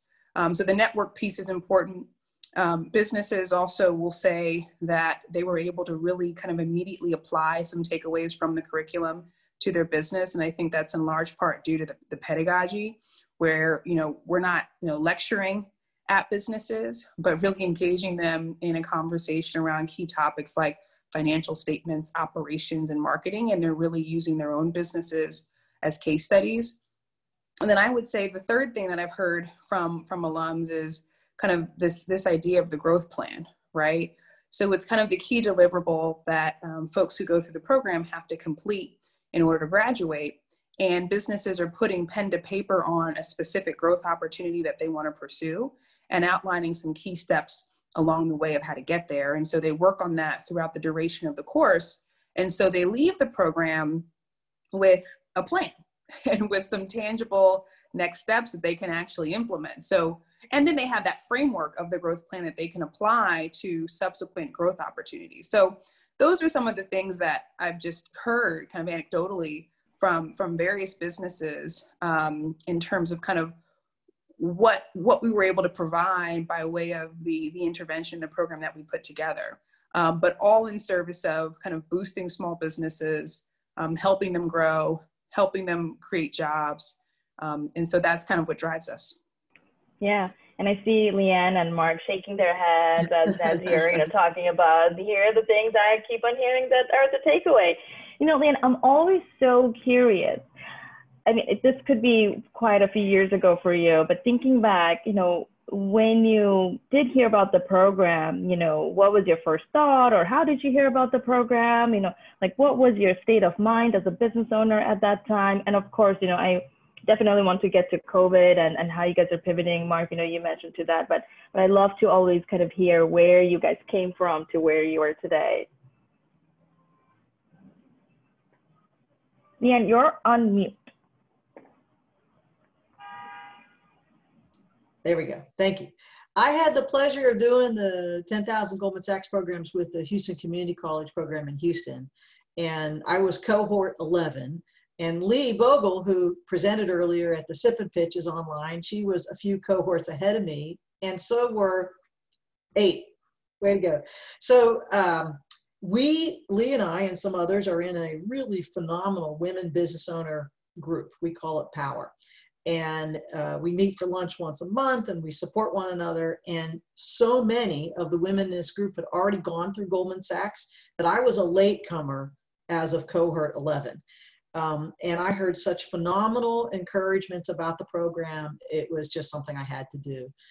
So I was definitely pulled into the program and really pleased about it.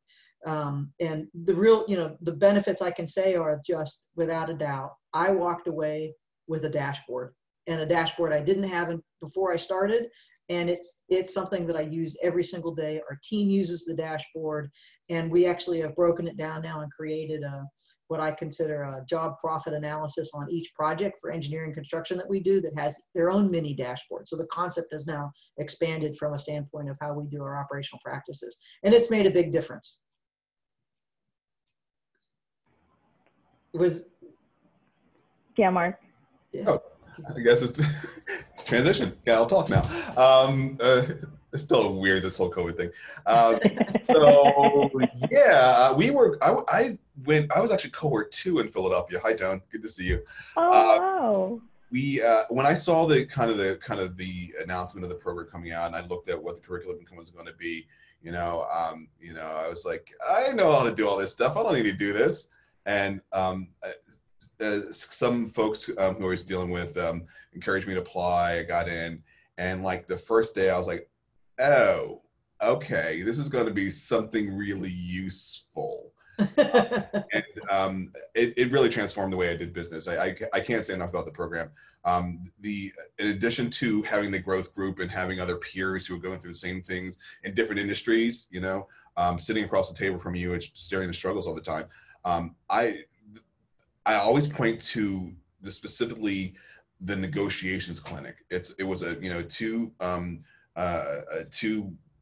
2-session sort of thing, and my approach to negotiating a contract or any sort of interaction with a subcontractor or a client was like, here's my best offer. Let's start there. And what the negotiations clinic really helped me do was like understand my own negotiation style and get to place where everybody was, slightly unhappy, but everybody, nobody walked away totally horrible. It really kind of changed my pricing strategy. It's changed every way I did business. The other part about that growth plan, we did put pen to paper an idea. We went through it. It turned out to not make sense, right, for us long term. But we took that framework and applying it to other products and other parts of the business that makes sense for us as we scale. So many artifacts from, I went through in 2013. Since then, my business is 4 times as large, and I really do owe it a lot to what I learned in 10,000 Small Businesses.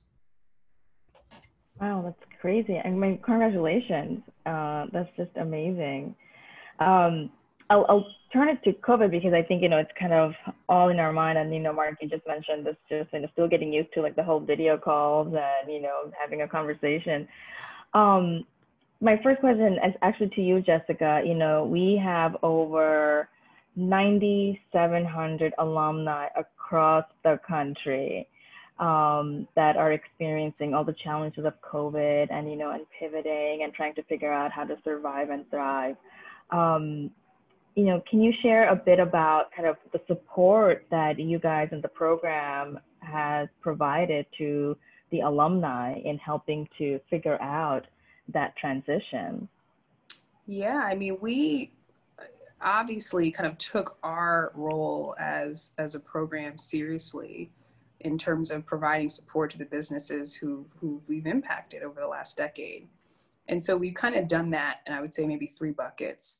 One, 10,000 Small Businesses also has an access to capital component where we've, over many years given loans to mission-based lenders, typically community development financial institutions, who would then give loans to small businesses. And so we leveraged those longstanding partnerships to get some of that PPP loan money out the door. And, Goldman ended up having a pretty differentiated approach by way of those partnerships compared to other banks who also distributed the PPP loans, and that in being mission-based, we were able to kind of really target true small businesses, and in working with some top-notch CDFIs across the country, did so efficiently and effectively. And so that was a big plus, and that was over probably around $700 million that the firm committed to pushing out to small businesses. So that was a huge feat. So that was the kind of the capital piece, which still is top priority. We know that the PPP piece is a little bit in a standstill, but those are things that we're still thinking about. Then on the advocacy front, this year we launched kind of another sister initiative, kind of within the house of 10,000 small businesses, called 10,000 Small Businesses Voices. And the purpose of that initiative was to really give business owners a platform to advocate for their needs. And no better time like this year to really kind of help our businesses along in that endeavor. And so we hosted a virtual Hill Day where business owners got to engage directly with their federal members of Congress. We've since hosted kind of several additional kind of small group sessions between our businesses and policymakers.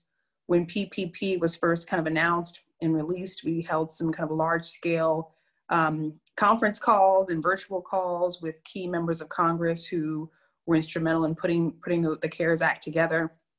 And so really trying to give a platform to the voices of our small businesses and give them access to information around resources that were helpful.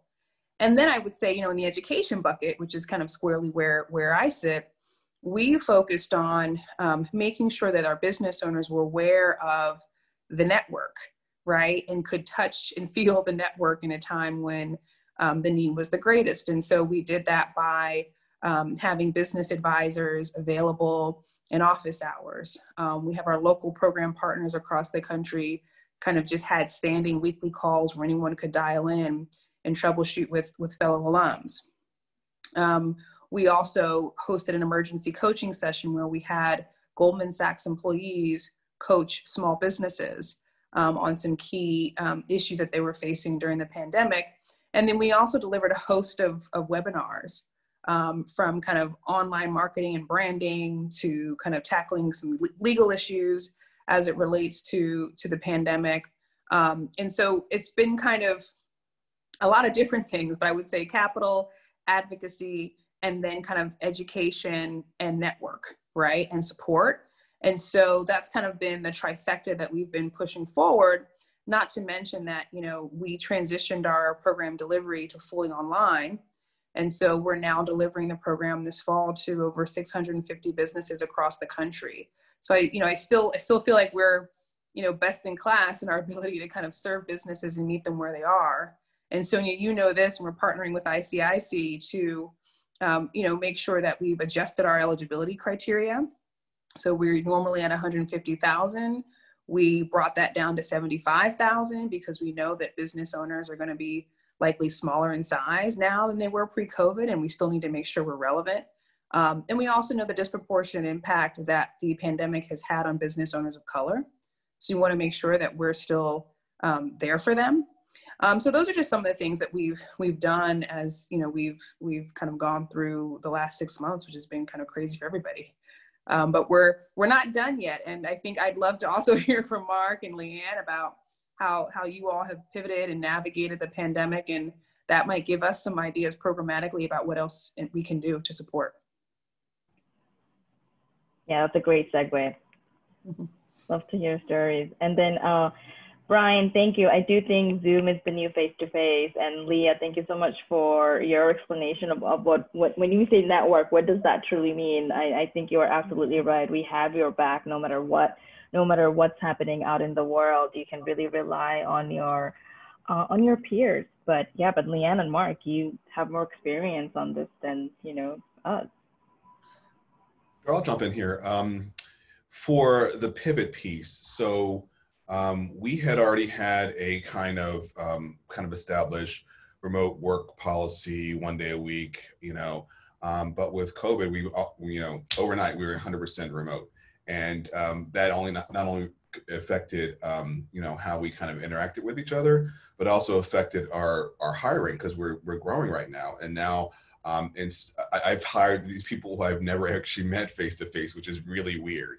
So I have folks in Texas and California who I've never actually been in the same room with before. So we had to totally adapt our kind of hiring process. And we also had to look at our hiring process and run it through the things like implicit bias. And like, big gay black man, you know, running a company. We don't have any implicit bias in our hiring process. What are you talking about? Then we really looked at it. It's like, oh, we were kind of not really thinking about folks who have military service or veterans in the right way here. And there was someone in the process who had implicit bias, and that kind of shifted our approach. So we're like, we need to make sure we're accounting for it everywhere, and we have different kind of thoughts and different diversity of thought on that process. So and lots of checks and balances. The other thing that's kind of happened is that we're now doing nationwide searches, right? We're not just looking regionally or locally for our talent anymore. Again, it's very important that my hire the best people, obviously, but I need to have a diverse candidate pool, and that is no longer located in Philadelphia. It's now a nationwide search, right? So that has kind of changed our regional focus as far as hiring, but it's also opened us up to a much larger candidate pool and a much better pool of candidates.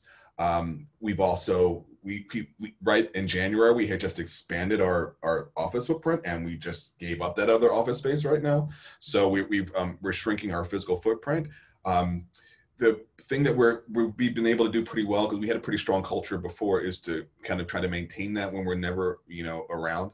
So we have daily stand-ups, which most folks do, but we've been doing, and the kind of cultural stuff that we're doing online has shifts over time. So for a while we were doing like virtual lunch hours, but that kind of faded away. We're doing, you know, a coffee mug Mondays, T-shirt Tuesdays.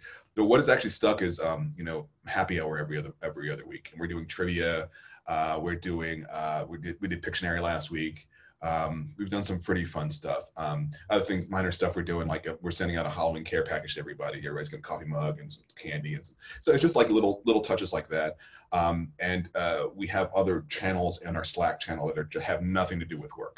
So people are able to interact about their favorite movies, or there's still, it's not quite a water cooler, but it's, you know, it's what's standing in for it right now. So we've been able to, you know, shift our hiring practices, shift our cultural connectivity in this time, and be able to thrive. Fabulous.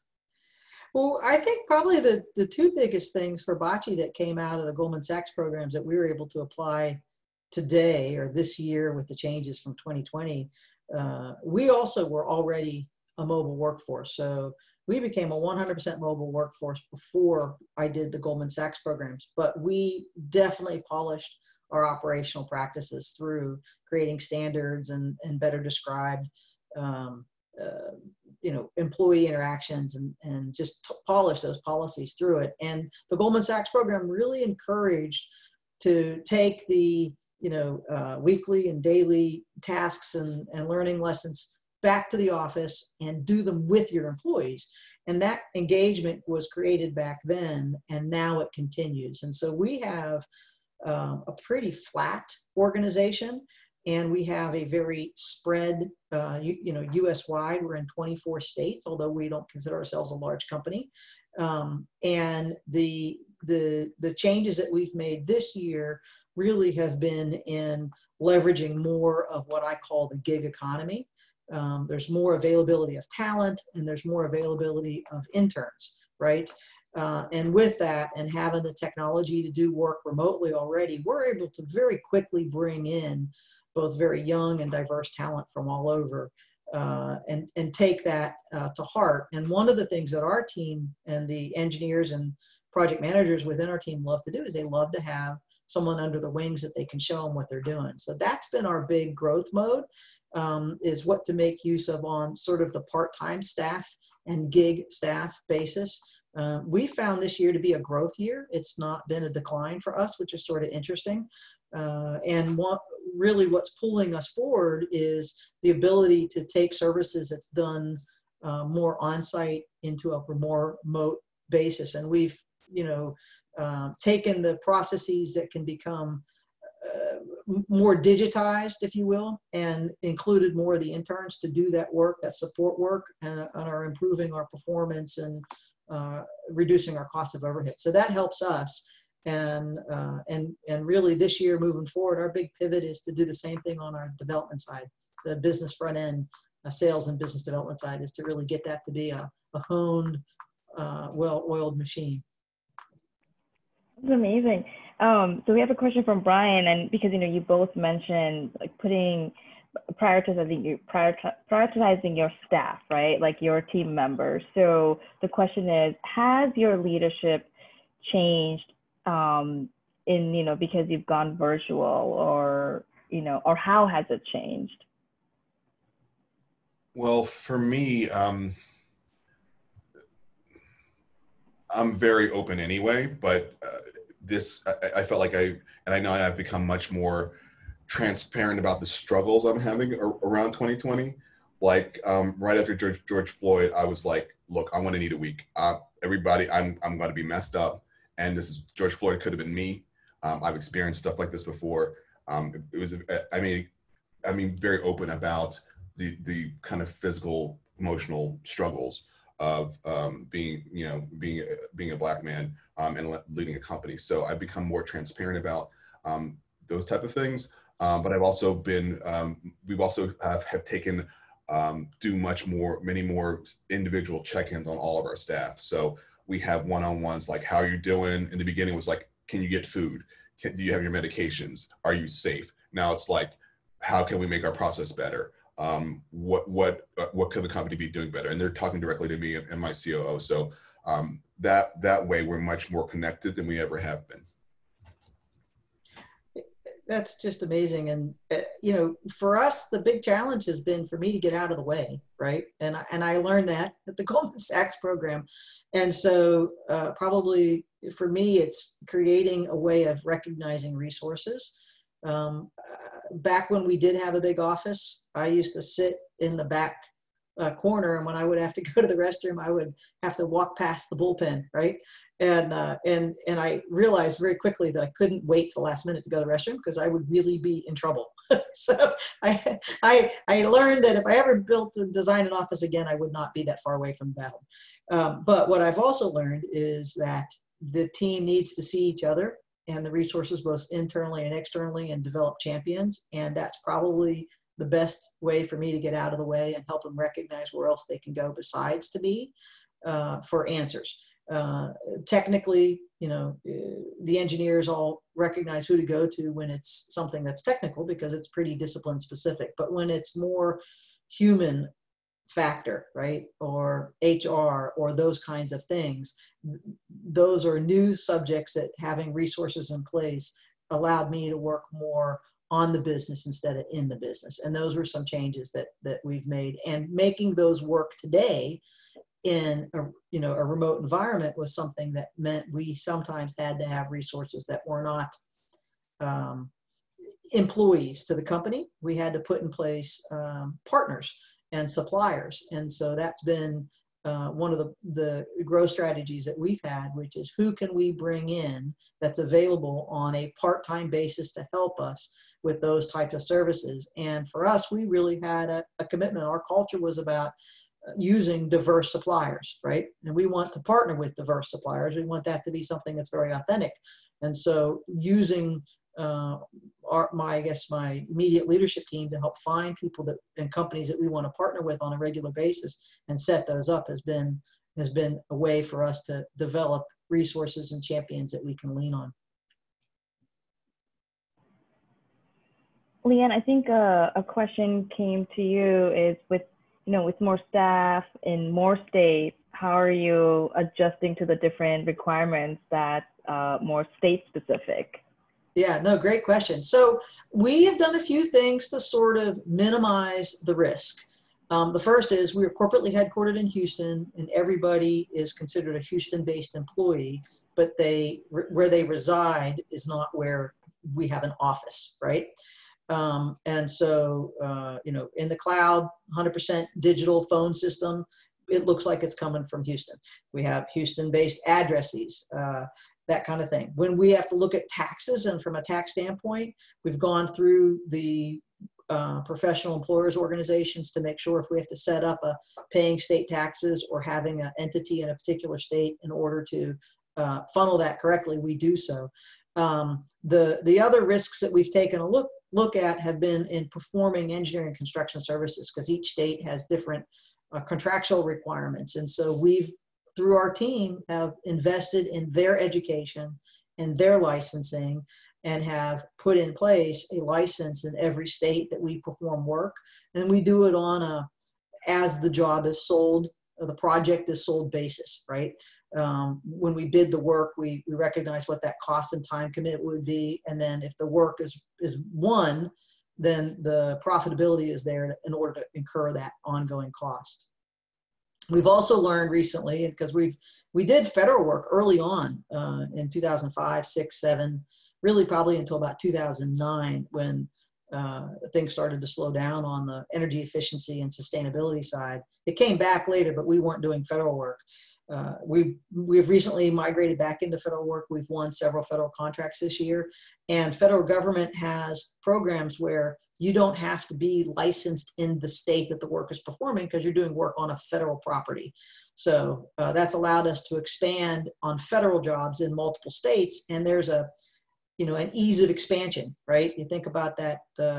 If I'm already doing work in California and on a federal project, and I already have people in California doing work, well, then now I can actually directly solicit the California utilities or other California architects and construction companies to partner with or to go after work together.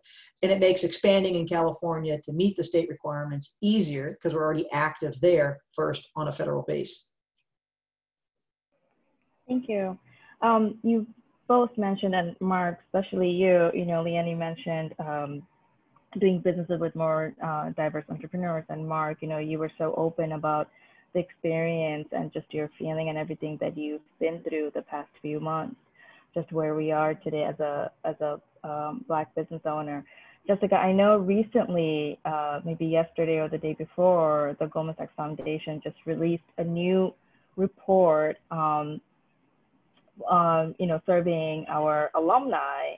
And the report is called Running a Business While Black, Analyzing the Obstacles of Black Entrepreneurship.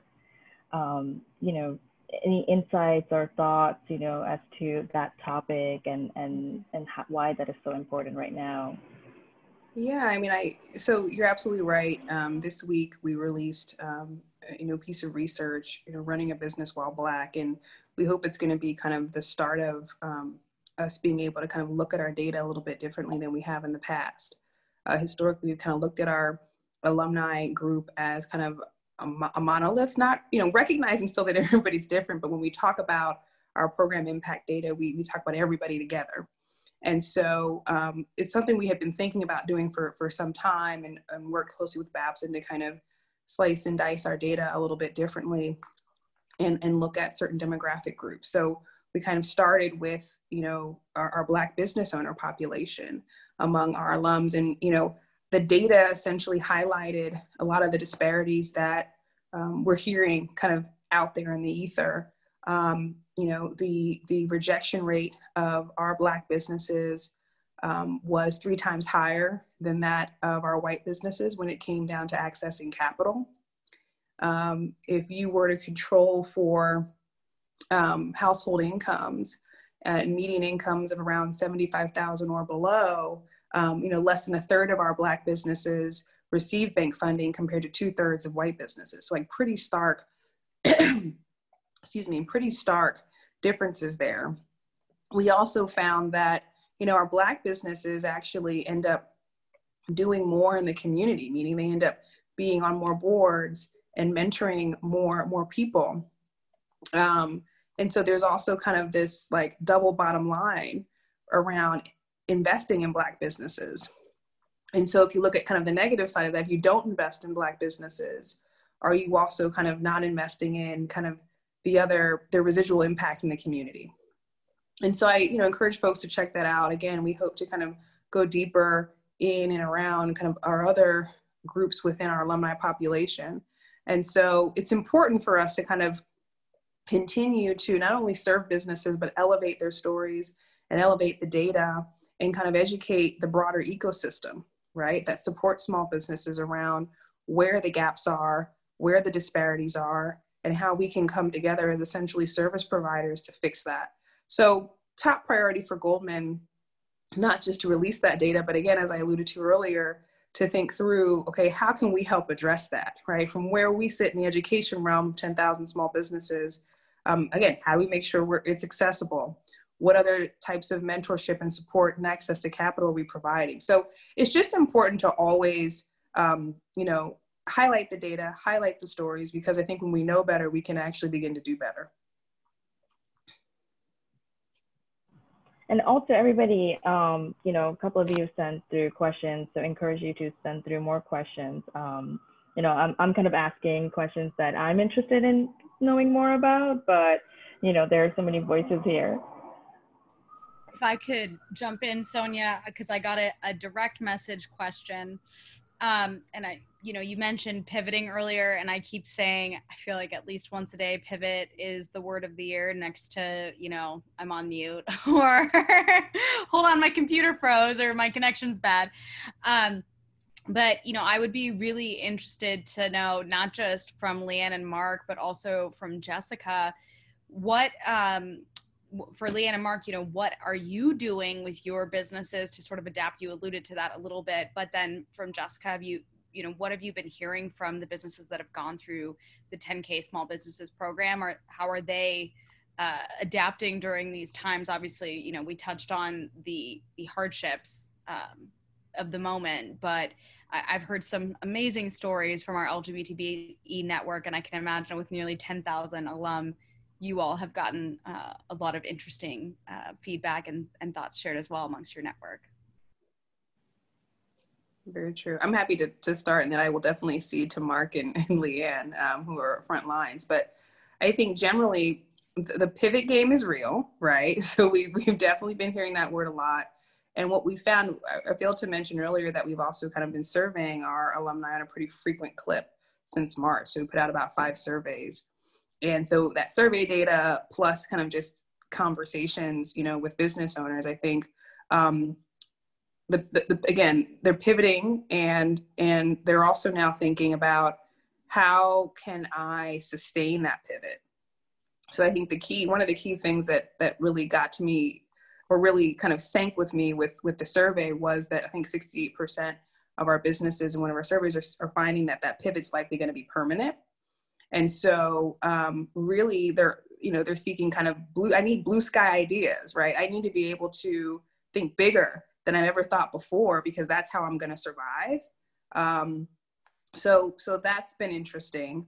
I also think, this point about leading your employees and really figuring out kind of how can I be flexible with my employee base while also kind of maintaining them and trying to motivate them. I think that's been kind of an interesting kind of nexus.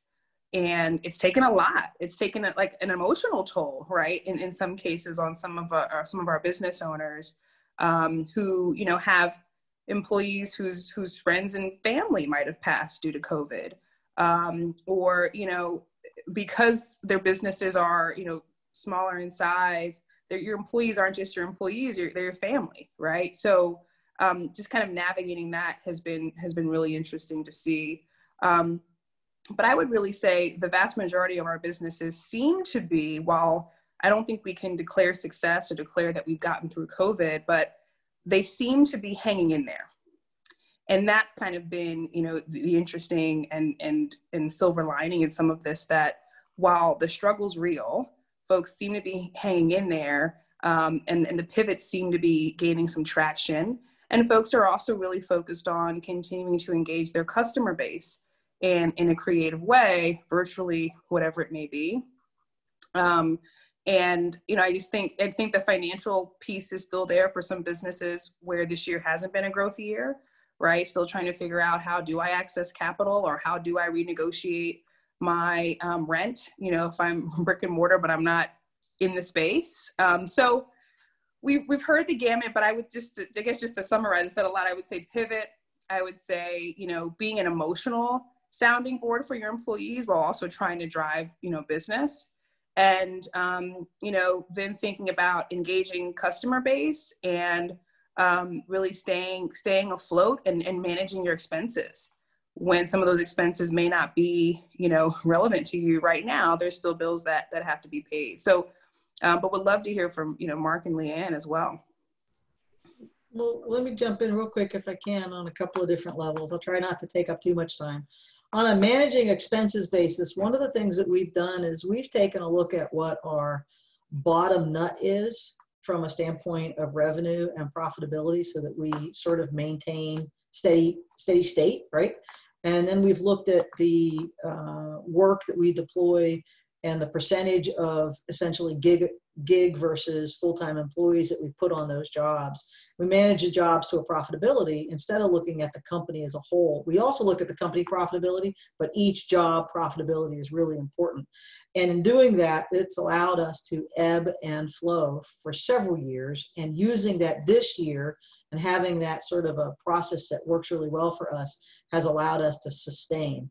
And that process is something that we've shared with our subcontracting partners.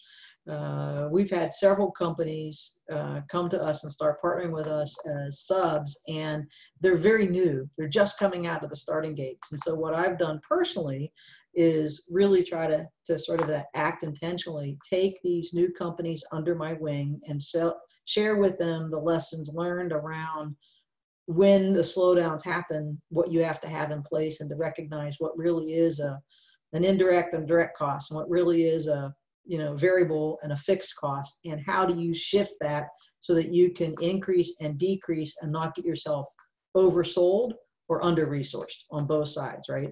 And opening up like that with some of the new businesses means that I'm going to have a longer-term relationship and a more open relationship with those subs. And if we do a project where we need a structural engineer, or we do a project where we need a fire protection engineer, those same companies we're really delighted to have diverse companies on our team because it makes us as a group more competitive when we're bidding to the corporates of the world. And it also allows me to, and the rest of our team to feel like we're giving back, right? And making a difference.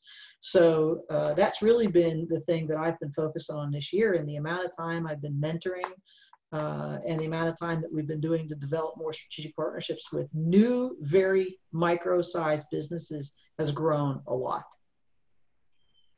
And if I can follow on here, what 2020 and COVID and the time of civic unrest has really kind of made clear is what's actually important, right? All of the kind of auxiliary stuff that we were doing and the smaller projects we were doing, it's like if those were getting in the way of us chasing these big blue sky ideas, right? So one of the specific pivots we did was we changed our business development rubric as to what qualifies as a go or no, right? So now our minimum threshold for project is 5 times as high, right? We're going after much larger projects, and our win percentage is going still high, right? But we're winning larger projects. So the amount of business development resources we were putting into chasing these $20,000, $50,000 projects are now going after at least $100,000 to $5 million projects. So that's time better spent.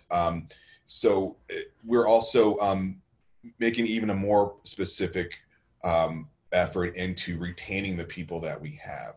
So that's part of this kind of communication piece. So we always liked our culture, but we want to hold on to those people now because it's so hard. I mean, people have so many options now, and when you develop and identify and have good talent, when they can work anywhere, you want to make sure they want to continue to work for you. So those are the 2 major pivots.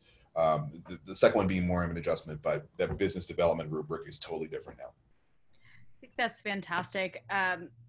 We found in our Accelerate Certified LGBTBE Capacity Development Program, we just launched that this year at Nglcc, and we're in our 3rd cohort of this year. We have around 25 to 30 small businesses who participate as a part of that. And one of our speakers, the biggest thing that he talks about is at the beginning of the pandemic, what's that pivot? And not when are you going to go back to whatever you did before, but how does this now translate to whatever the future of our world looks like in terms of business and economy and consumerism and so on and so forth, right? Like, we're not going back to what there was before. So how do you seize this and make this an opportunity for you? And Mark, I really like what you said about, okay, so we went from here to up here in terms of the contracts that we're seeking, and that's time better spent, because a lot of people, I think, were thinking I need to go from up here to down here. And that's not always the most profitable model. And then the second piece, and I think the most important piece, is the human capital, right? That is your greatest resource. And if you don't have the human capital, then you're not getting the job done, period. And the talent, I mean, just in terms of stress alone, we know that people are working on average 3 hours more a day than they were working in an office environment. And at the same time, they're taking care of things at home. They've got dogs barking or kids needing to be fed or homeschooled or whatever else is going on, and giving that grace and understanding that your people are still people and they're not just producers. I think it goes a really long way in showing that value, in addition to all the amazing things that were shared. And I was looking at the chat with Lee and Brian, some really great tips in there as well. We've implemented our morning stand-ups at Nglcc with the SDI team. We do that every single day, and that just helps to keep us on track and keep us connected. And sometimes we don't even talk about business. We just, hey, how's it going? How was your evening? Did you see the debate last night? Oh gosh, what a train wreck, that kind of thing. And just to also understand that we are going through, beyond COVID, just so much as a collective, a global community, but in the US in particular right now, with the political landscape we live in, with the uprising at the death of George Floyd, and being so cognizant of the efforts that are going on in the world right now, and how that is distracting, right? And that is where our attention should be. And we don't expect you to be glued to a computer screen. If you want to be, on your Instagram and researching what's going on, if you want to be donating to organizations, if you want to take the day off to go protest, those were the types of things that we did for our community at Nglcc, for our team, to make sure that they knew that they didn't have to feel like they were splitting their time. I learned from one of my friends she's at a corporation that is not an NGLCC corporate partner. I will not name them, but I feel comfortable knowing they're not a partner of ours. And her dad was one of the first Black CEOs in the US and of a Fortune 100. And I think they're actually a Fortune 50 company. And she worked at that company until recently for reasons I'm about to tell you. And she said to her boss, listen, I'm having a really tough time right now. This was probably like May 29th or something like that. And I'm having a really tough time right now. I'm having a really tough time focusing, and I'm not going to have this project into you on time. And this is why. And her boss basically said, yeah, well, you should really pay attention to your deadlines, right? And that sent a very clear message to her as a Black woman whose dad was the former North America CEO for this company. Like, you don't have space for me here as a person and only as a producer. And so, Mark, I just really wanted to emphasize what you said, because I think that's so important to approach your people where they're at as human beings. So thank you for that. And this conversation has just been phenomenal. I do have one question, Sonia or Jessica. Could you just share with folks, I know that an application period just closed for 10,000 small businesses, but where would businesses look to get more acquainted with the program and get involved and apply? Yes. So actually for NGLCC members, we are keeping the application open. So if you just want to jump on our website and get that through, I will put that in the chat here. And of course, we'll follow up with everybody as well, so that it's all in your email. Yeah, and I love working with small businesses. I love working with entrepreneurs, especially because everything you just said, Sabrina, that, you can really pay attention to your employees, to your team culture, to your company's culture, and make decisions as you go, as things happen. I apologize for that. That's New York for you. Right. You can't control that. You can't control that. Yeah, and so just Leanne and Mark, thank you for sharing kind of how you're pivoting, but always keeping an eye out for what does this mean for my team members, right? And providing that space. And Mark, what you said resonated so much with me, that you have to be the first person to say, I'm not doing well today, because it's going to trickle down to your staff. Right. So yes, I just put in the website. We'll follow up with an email so you have everything. And my trusty team member, Monica Chenier, who has really helped to make this happen today, thank you so much. We'll follow up, and you can also just email her. But again, this program, and as Jessica mentioned, the whole goal of this program is to be a complement to everything that NGLCC is offering to you as a business owner, right? To all the, to all the certifications that you're doing with them, to learning about taking advantage of their programs. And this is also meant to serve as another resource to you, because, we do focus a lot on the team, on you as the leader. What is your goal in life, and how does this business play, how does your business play a role in that? So that's what the program does. The application deadline is October 30th, and thanks, Leah. But if you need any help, just contact us. We're happy to answer any questions that you might have. Jessica mentioned that we just recently expanded our program criteria, because we really, especially now with COVID and just with everything in this country, we wanted the program to serve as a resource to more businesses than we ever have. So the minimum, revenue requirement is 75,000 in and near. If you don't have that right now, but if you're near and you have a wonderful story, like we heard 6 stories today, tell us what that story is, because that's what we love more than those hard numbers. And again, this program is delivered in 19 local markets, but it's definitely available to businesses. If you're not in Philly, if you're not in Houston, but if you're in Hawaii and you're in Alaska, it's available through our national program at Babson College as well. Just, before we wrap up, I do have my last question to Jessica, Leanne, and Mark. What would be your advice to a business owner, beside applying to the 10,000 Small Business Program, of course? Just because like that's what I was going to say. Yeah, I mean, we know there are other resources out there. We love our resource, but right. not overly biased. Well, I'm overly biased. It's the best resource best working weeks that I spent on developing my business. It's a speed MBA for free. I mean, why wouldn't you do this? And not only that, why wouldn't you? But it really does work, especially if the time you put into it. You get the time you'll receive significant ROI. Right. Thanks, Mark.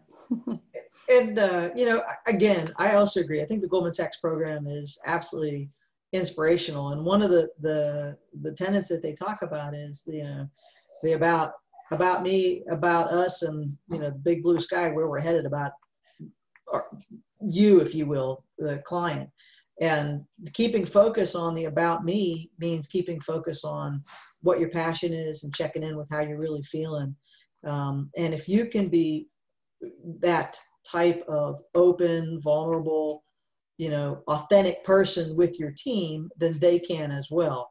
And it also, I think, promotes that kind of authenticity between your team members as well. So I would say that that's probably, for me, one of the things that I've challenged myself with over the years. Since the Goldman Sachs program, I have really grown my second business, which is a horse boarding operation. And just enjoy that very, very much. Keeps me healthy. And now with Goldman Sachs support, we've got 2 growth plans, one that's in process that we've launched. I already mentioned it, the commissioning program. And the second one is the construction side. We are now adding on the ability to do turnkey construction services. It's probably going to end up being a standalone company, but with it, I'm pulling key employees into ownership status and launching a new business. And we're really excited about it. So that passion, if you can pull it together and make it front and center for yourself and your team, then I think there's a lot of success that follows. And I would just say, continue to think big. It's an honor to work on a program like 10,000 Small Businesses, to be of service to small businesses. And one thing that I've learned from all the entrepreneurs that I've met is that you all inspire me, right? You all have kind of already taken that leap of faith to even start the business. And so I would say kind of continue in that mindset. We believe in you. Even if times are tough, we're here to support you and we're here to elevate you. And you really are the backbone. So continue thinking big. And I think we'll get through this. Don't know when, but I think we'll get through this. Thank you for that. Sonia, anything you want to add? You have been with us for 3 hours. You're such a trooper. I should give you my job. You're so good. No, I do. I always say no, then I have something to say. So yes, I do want to add something. It's been such a pleasure partnering with Nglcc. I have been looking forward to this event for so long. When Monica brought it to us, I was just like, sip and pitch. Like, why haven't we thought of that, right? This is just amazing.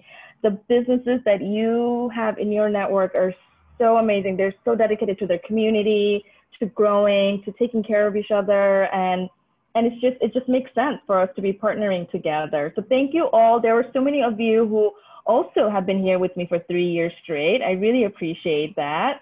And I'm hoping to either, meet you because you've applied to the program, or, just we have similar circles. Just keep in touch. I'm going to put in my email address in case anybody wants to contact me for anything, but I'm also, you can also find me on LinkedIn. And Sabrina, thank you so much. This was truly, truly fun. Your choice of music is just on point. Love it. Thank you. Thank you. I appreciate that. I always say sometimes I wear my DJ hat in addition to my SVP hat. So thank you for that. I want to say again, Mark, Leanne, Sonia, and Jessica, thank you so much for sharing this community and conversation hour with us. I also want to say thank you to Ed, Debbie, and Anne, who joined us on the judging side earlier on in the program, and to all of the amazing businesses that presented today. It's just been truly an honor to share this space with you. And I think the biggest hats off has to go to Monica from the ICIC team, because really she pulled so much of this together. Would not have been able to do it without her help. So Monica, thank you so much. I see you there in the corner, and you've been diligently on top of it the whole time. So thank you, thank you. This has truly been an incredible program. To Goldman Sachs and the 10,000 Small Businesses program, I can't wait to see more LGBTBEs going through the program. To each and every one of you who joined us today, thank you for being here. Our next program is going to be October 30th. So get ready. We're going to have a costume edition of Sip and Pitch Fridays. I don't wear costumes, so we're gonna have to figure that one out. But any questions, you can always reach out to us at education@nglcc.org. And with that, have a fabulous weekend, everybody. Thank you. Thank you, Leanne. Thank you, Jessica. Thank you, Mark, for making Thank you, time everyone. today. Have a great Thanks, everybody. weekend. Bye, everyone.